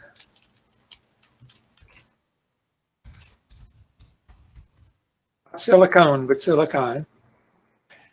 And they have some electrical characteristics that we need to be aware of and we need to use. It'll be very useful later, but for now, it'll serve a purpose of explaining how these might work. So instead of it being immediately straight up and going very flat here, a real diode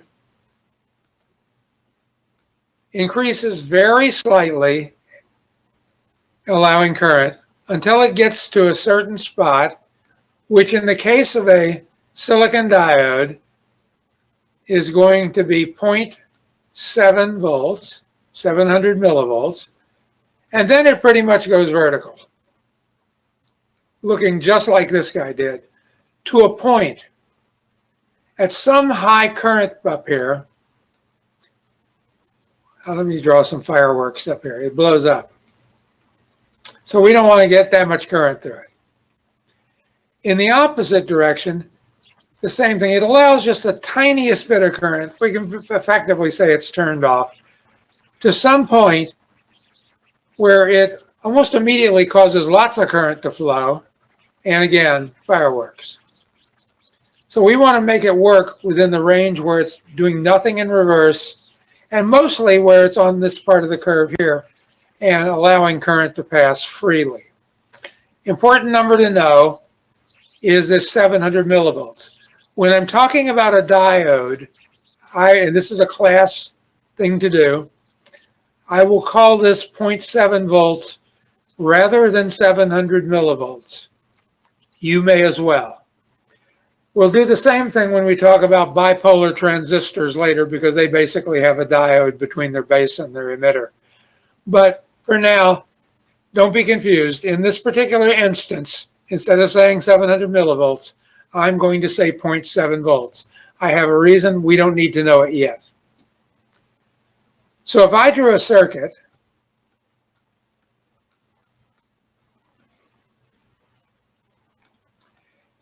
and I drew a diode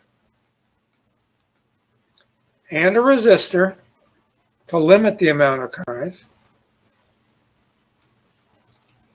and I said this is 9 volts over here. Because this number is bigger than 0.7 volts, we know this is turned on. Also, because it's pointing in the correct direction, we know there will be current passing through the circuit. How much?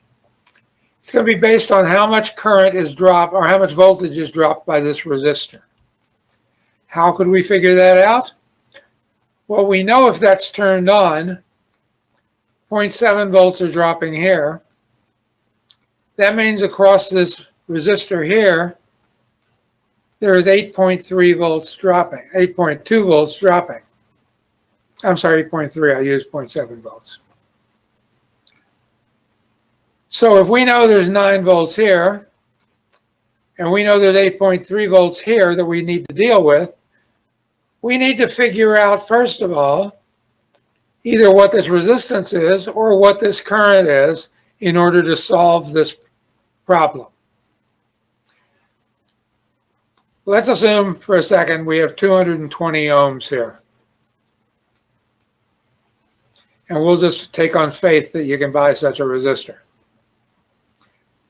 How much current is flowing through this? Well, it's not 9 volts worth, or not, it's not going to have 9 volts dropping across it. So the total current, which does drop through this and drop through that, is controlled by the voltage across this. So 8.3 divided by 200, 8.3 divided by 220 ohms is equal to, I multiplied, I'm sorry, let's do that again. 8.3 volts divided by 220 ohms says that there are 38 millivolts going through this circuit.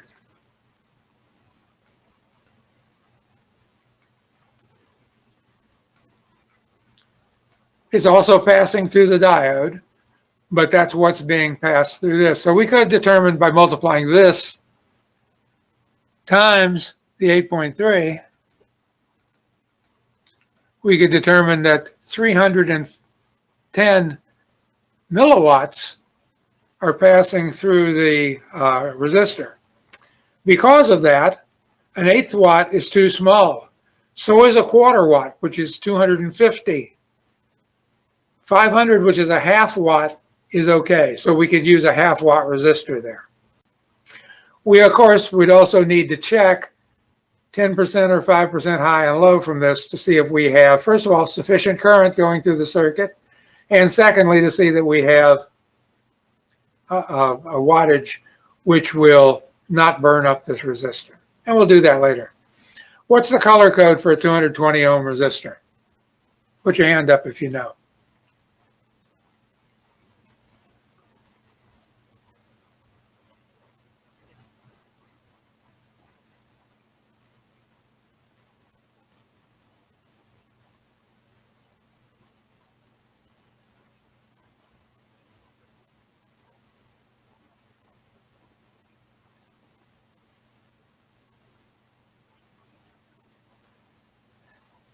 Okay, and it seems like the same people are always getting their hands up. It doesn't bode well for those of you that aren't. Remember, these are not lectures we're doing. These are exercises. They're things that let you participate. And if I don't see something out of you, I'm assuming you're not there. And if you're not there, you're not participating. Okay, so 2 is red, 2 is red. So we've got red, red. 1, 0 is brown. So it's red, red, brown. Depends on the tolerance. Let's assume it's 20%. If it's 20%, there is no 4th band. We said we need a 1/2 watt resistor. We'll have to check the packaging to see that we got one. Okay, let's draw another one of these. Oops.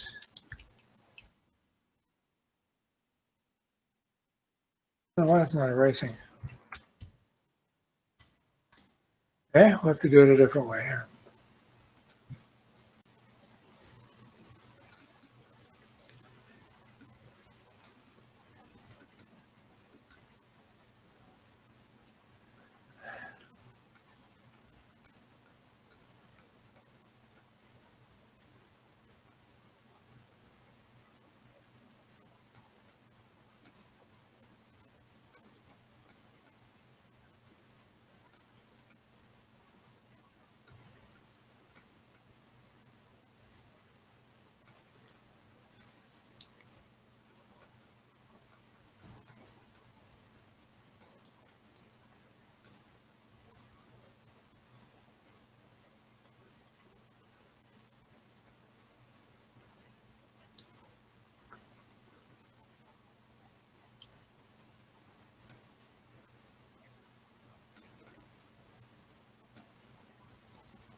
Here, when we have 5 milliamps passing through this circuit, 7.2 volt battery, we need to find out what the resistance is. What are we going to buy when we go to the store?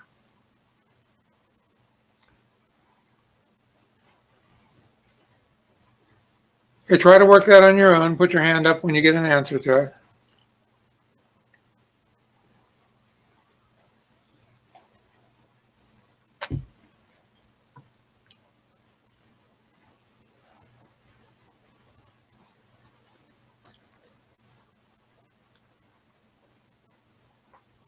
Now, a big caution to you. You should not be, because you don't, most of you don't have an accommodation for it, but you should not be recording these lectures to watch later. You need to learn the material as we go, and that's going to become particularly important as we get further on. You will definitely get wrong answers if you use things you learn later in the session on things I taught you earlier. The order matters, and when you learn it matters. So don't sit there and doing something else, not paying attention, saying, I'll just learn it later. The other thing is you won't take notes. And if you try to use something like that or huge amounts of notes, you're not going to be able to get through an exam because you just simply won't have time. These have to be done reasonably timed. I mean, you're not going to have 8 minutes to work a problem like this. You have 2 or 3. Okay, once you got your answer, put your hand up in the air there and let's see what we got.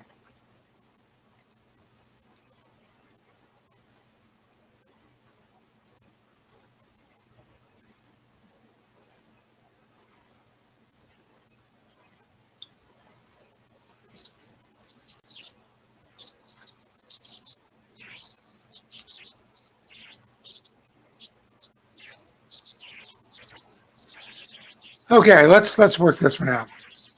First of all, if I had told you this thing had a 1.2 volt battery, what would you have told me about the circuit? Think about it a second.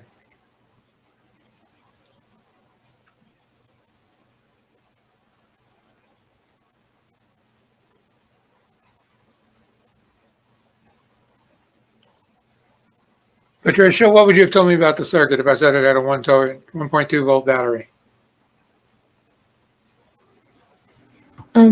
Less current will flow. Okay, I have a different answer I was thinking. Yeah. Jay, what do you think? I'm not sure. That's a bad answer. Give me an answer. What's it going to do?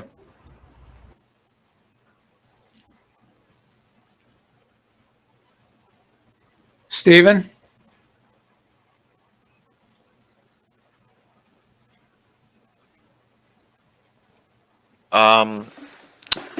Does it have something to do with the amperage or no?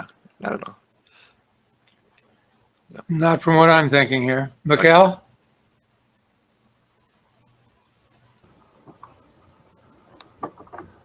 Can you repeat that? No, that's a terrible answer. You should be listening when I'm asking the questions. My fault. Went to Sharon? Are we going to decrease it from the 7.2 volt? 1.2. If there's 1.2, what's the circuit doing? 1.2. It's powering. It's not doing anything. Why? Because isn't the the diodes or what? What are they again? 1.7 or something. What are they? 0.7. Never mind. Yeah. It would be. It wouldn't be enough. Right. Very good answer. If we have 0.7 volt drop here, and we have a 0.7 volt drop here, that's already up to 1.4 volts. We only have 1.2. There is no current flow, so there is no 7.2 volt drop at all, meaning the circuit is turned off and nothing is happening. Same thing would occur if either of these were in the circuit backwards. So we're back to your 7.2, which there is sufficient amount of current. We know that there's got to be 7.2 minus 1.4.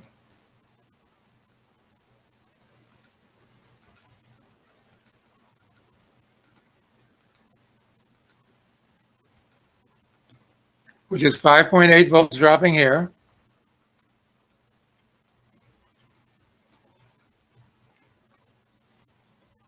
We need 5 milliamps to go into that.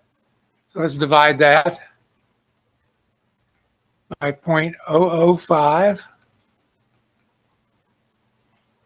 which says the resistor has to be a 1.2 k ohm resistor.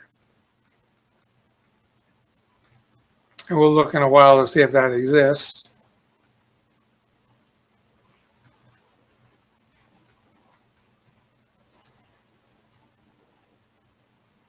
And if we needed to know more about it, we could determine the power by multiplying these two numbers together. So if we took the 0.005 and we multiplied it times 5.8, we'd see the wattage is really low. It's very low. It's 29 milliwatts.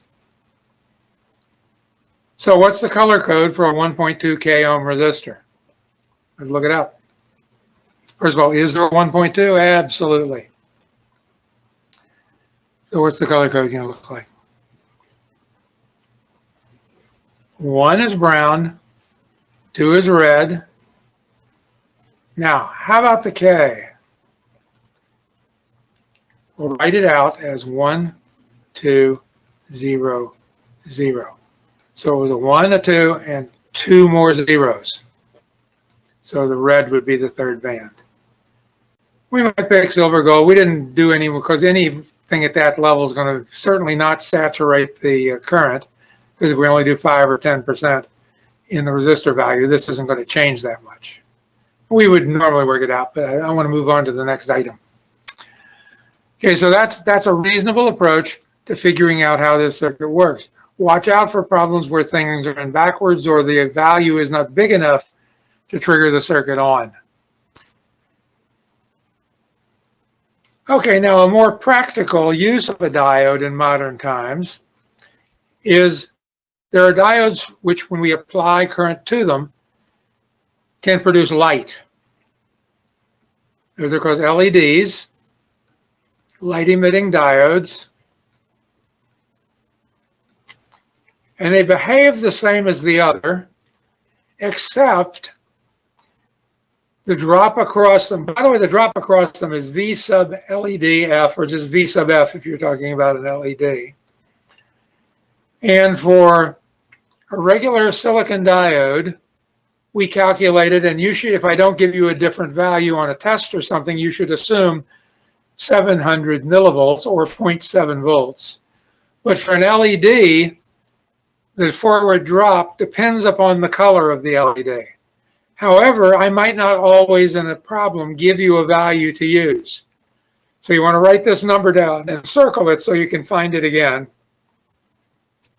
The value we're going to use in here for VF on an LED is 2.1 volts.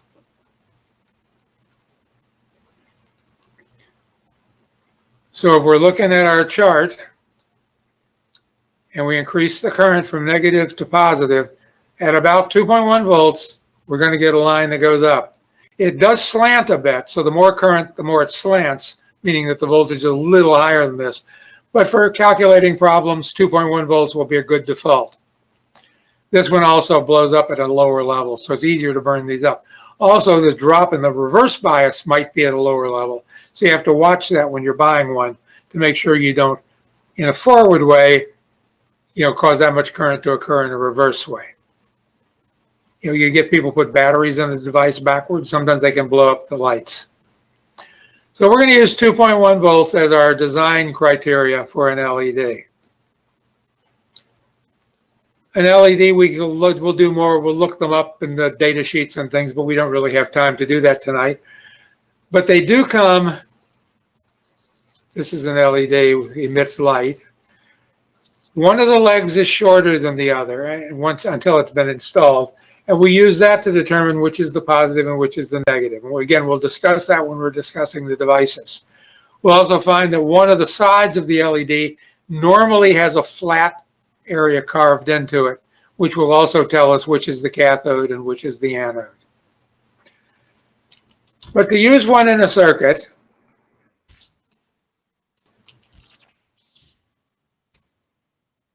we're going to modify our circuit very slightly. We're going to have a battery. Somewhere in the circuit, there will be a limiting resistor. Then we'll have the LED. Notice how much this looks like the circuits we were just working. And it will come back to ground. Or maybe not to ground. It'll go to some other voltage level. Now, we have a design criteria we've already determined, which is, if I don't tell you otherwise, and also normally on these, if I remember, I'll draw a little lightning bolt or two to indicate that they're LEDs and not regular diodes, because they could be mixed in the circuit. But we know the voltage drop across this is going to be 2.1 volts unless I tell you otherwise. If I tell you otherwise, you use the other value. If I don't, default to 2.1 volts. Now, the current that flows through an LED in order to light it. In here in our class, we're going to use some criteria if I don't give you any other values. If I don't give you a value, the minimum value you should use through the LED to make it light up is 15 milliamps. We'll assume that if you put 14 in or 13 in, it won't be bright enough to see. The most you should ever put through the LED is 25 milliamps. More than that, it will overheat and possibly burn up. So I might give you values which are different than these, but if I don't, these are your design criteria. Now, if you were given these two design criteria, you'd want to pick a value in the middle to design for. That way, if the resistor is allowing more current because it's lower than it should be, or high current because it's got a higher value than it should be, or the battery is slightly off, or its own value is not really exactly 2.1 volts, what would you expect to use here for a design criteria as a first guess? Put your hand up if you know a value you might use.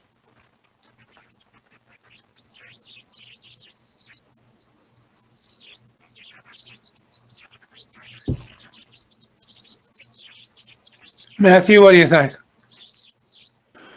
Would you use 20 milliamps? You could. Anybody have a different value they might use? Mikhail? 24. Okay, so we've got 20. We got 24. Anybody have any other values they might use?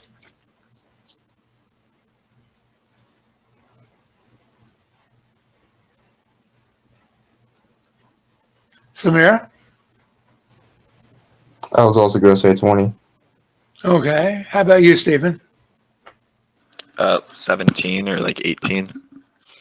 Okay, so we got some 17-ish type number. Yeah, best number would be halfway between the two. So we'd probably use 20 milliamps as a good starting point. Because we don't know if there's error in the system, whether it's going to go up or down. If we knew, then we might error in favor of the other. So we should be able to, knowing what we know, design a circuit which would literally, if we plugged it in, light up an LED. And this way in class, if we were meeting, we'd actually be building these.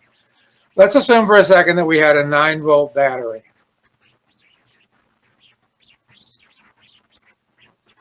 The first step we're going to do is we're going to try to determine what the voltage drop is across this resistor.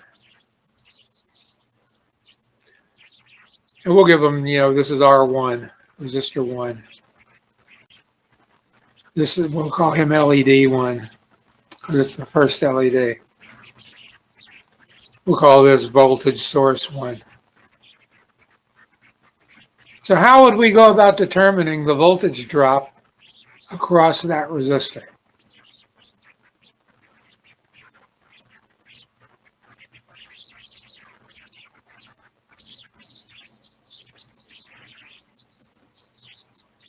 You guys are electrical designers now. You'll find this is very handy once we get a little closer into the circuitry that's necessary to build a microcomputer. You know, these basic things we're doing now will all come back and go, wow, I'm glad I know that.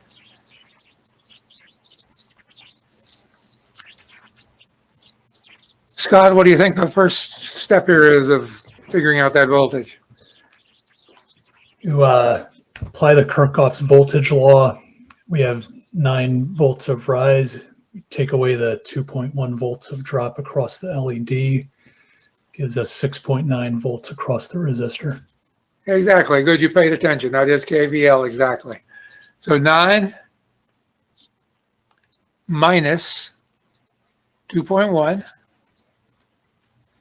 means we have 6.9 volts.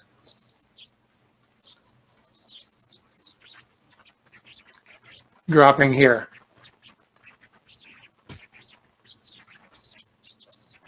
Now, nobody gave us a current. What value for current should we use? Put your hand up if you know.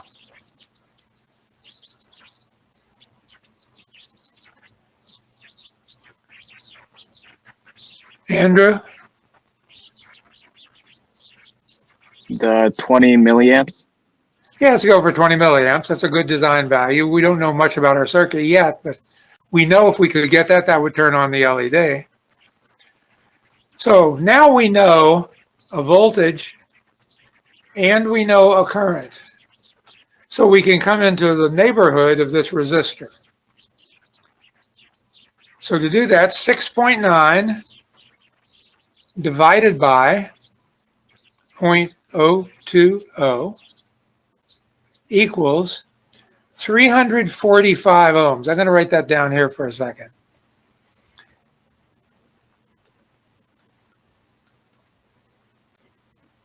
Now we know we can't get one of those because it's got 3 digits. So we'll round it up to 35.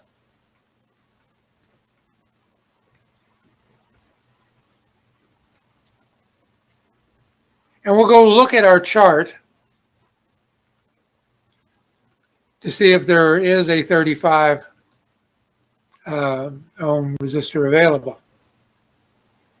Well, there's a 36 and there's a 33. The 33 down here. So if we had to go with 10%, the best one's going to be this 33. If we have to go with 5%, the 36 is better.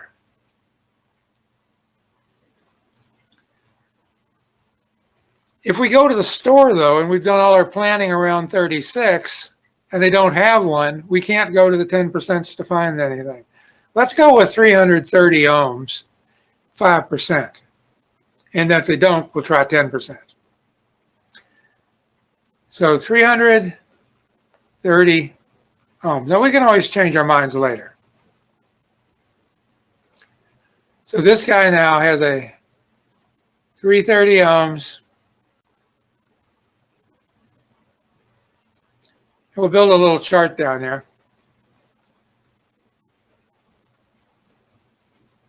Let's assume it were 10%. If it were 10%, that means this could get as high as what if we added 33 to this, we'd have 363. And we subtract, I can't do that in my head. Well, roughly I can. We subtract 33 from 330, we're going to get 297.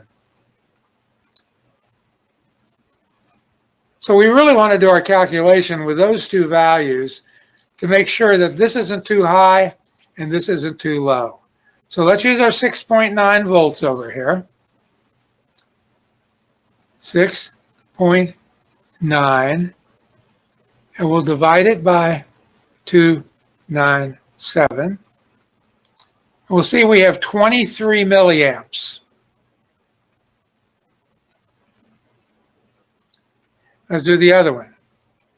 6.9 divided by 363 is equal to 19 milliamps. Do 19 and 23 milliamps fall within the range of 15 to 25? Absolutely. This is the worst case. So let's take the 6.9 and multiply it times the 0.023, which gives us 158 milliwatts. So this is 158, 160 milliwatts, which is too high for a quarter watt, for an eighth watt, but is just fine for 250 milliwatts. So we want a quarter watt resistor. We want it to be 330 ohms. 5% will only be better than the 10%. So we'll start with 5, but it could be 5 or 10%.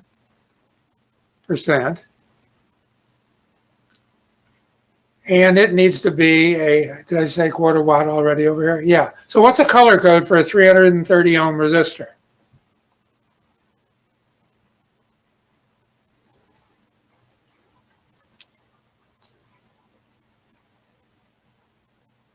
What is it, Hernell? Orange, orange, brown. Orange, orange, brown, and then we need either 5 or 10%. If it's 10%, it'll be silver. If it's 5%, it'll be gold.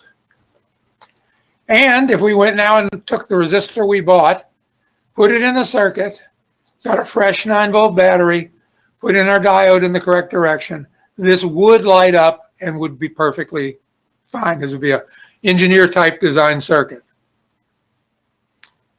And it's a shame we can't go do that right now, but hey, this COVID thing will eventually be over.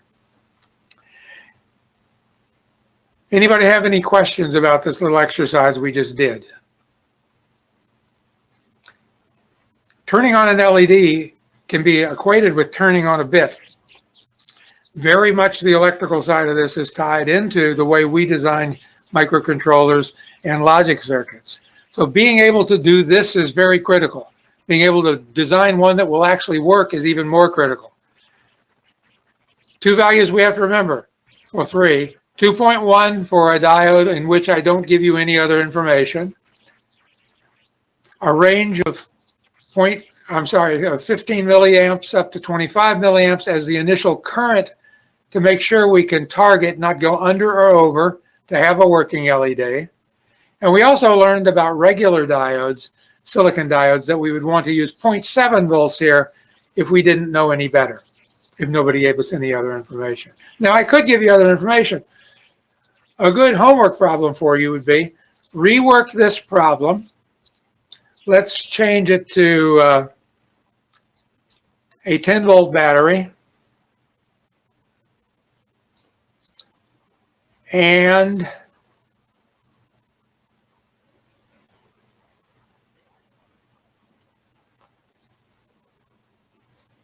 the same circuit. I think that's really all you're going to have to know differently, because you're going to be able to make assumptions about the other things.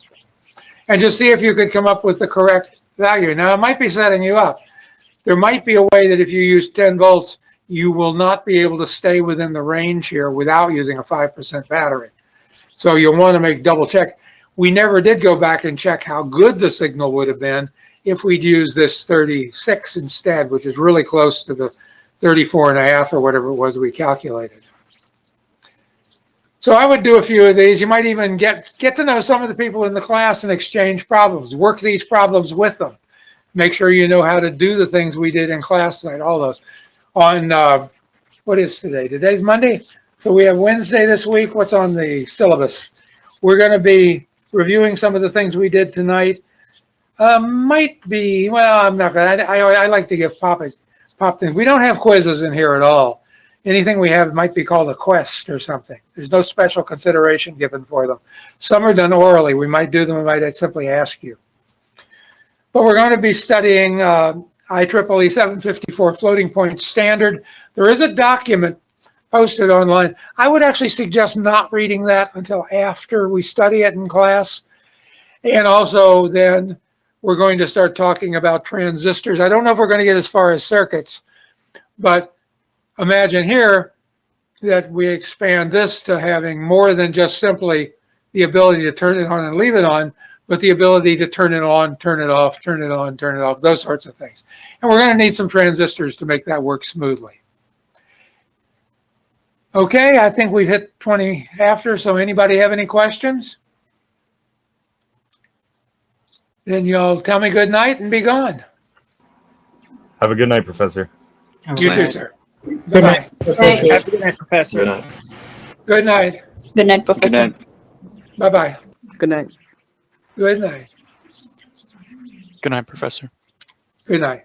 Good night, Professor. Bye-bye.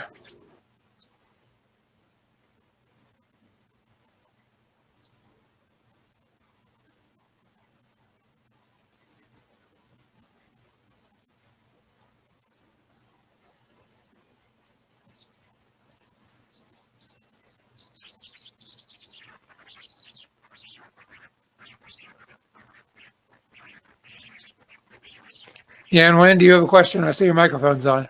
Oh, good night, Professor. Can you hear me? Good night. What do you say? You have to speak up. You're very soft. Oh, good night, Professor. Good night. Actually, I have a question. Sure. Do you have office hour? We're going to probably have some office hours on Thursday this week. I'll have to let you know. Send me an email and let me know what it is you need to talk about, because we might also just be able to review it. Okay, thank you. Okay? Yep. Peter, are you there? Robert, are you there?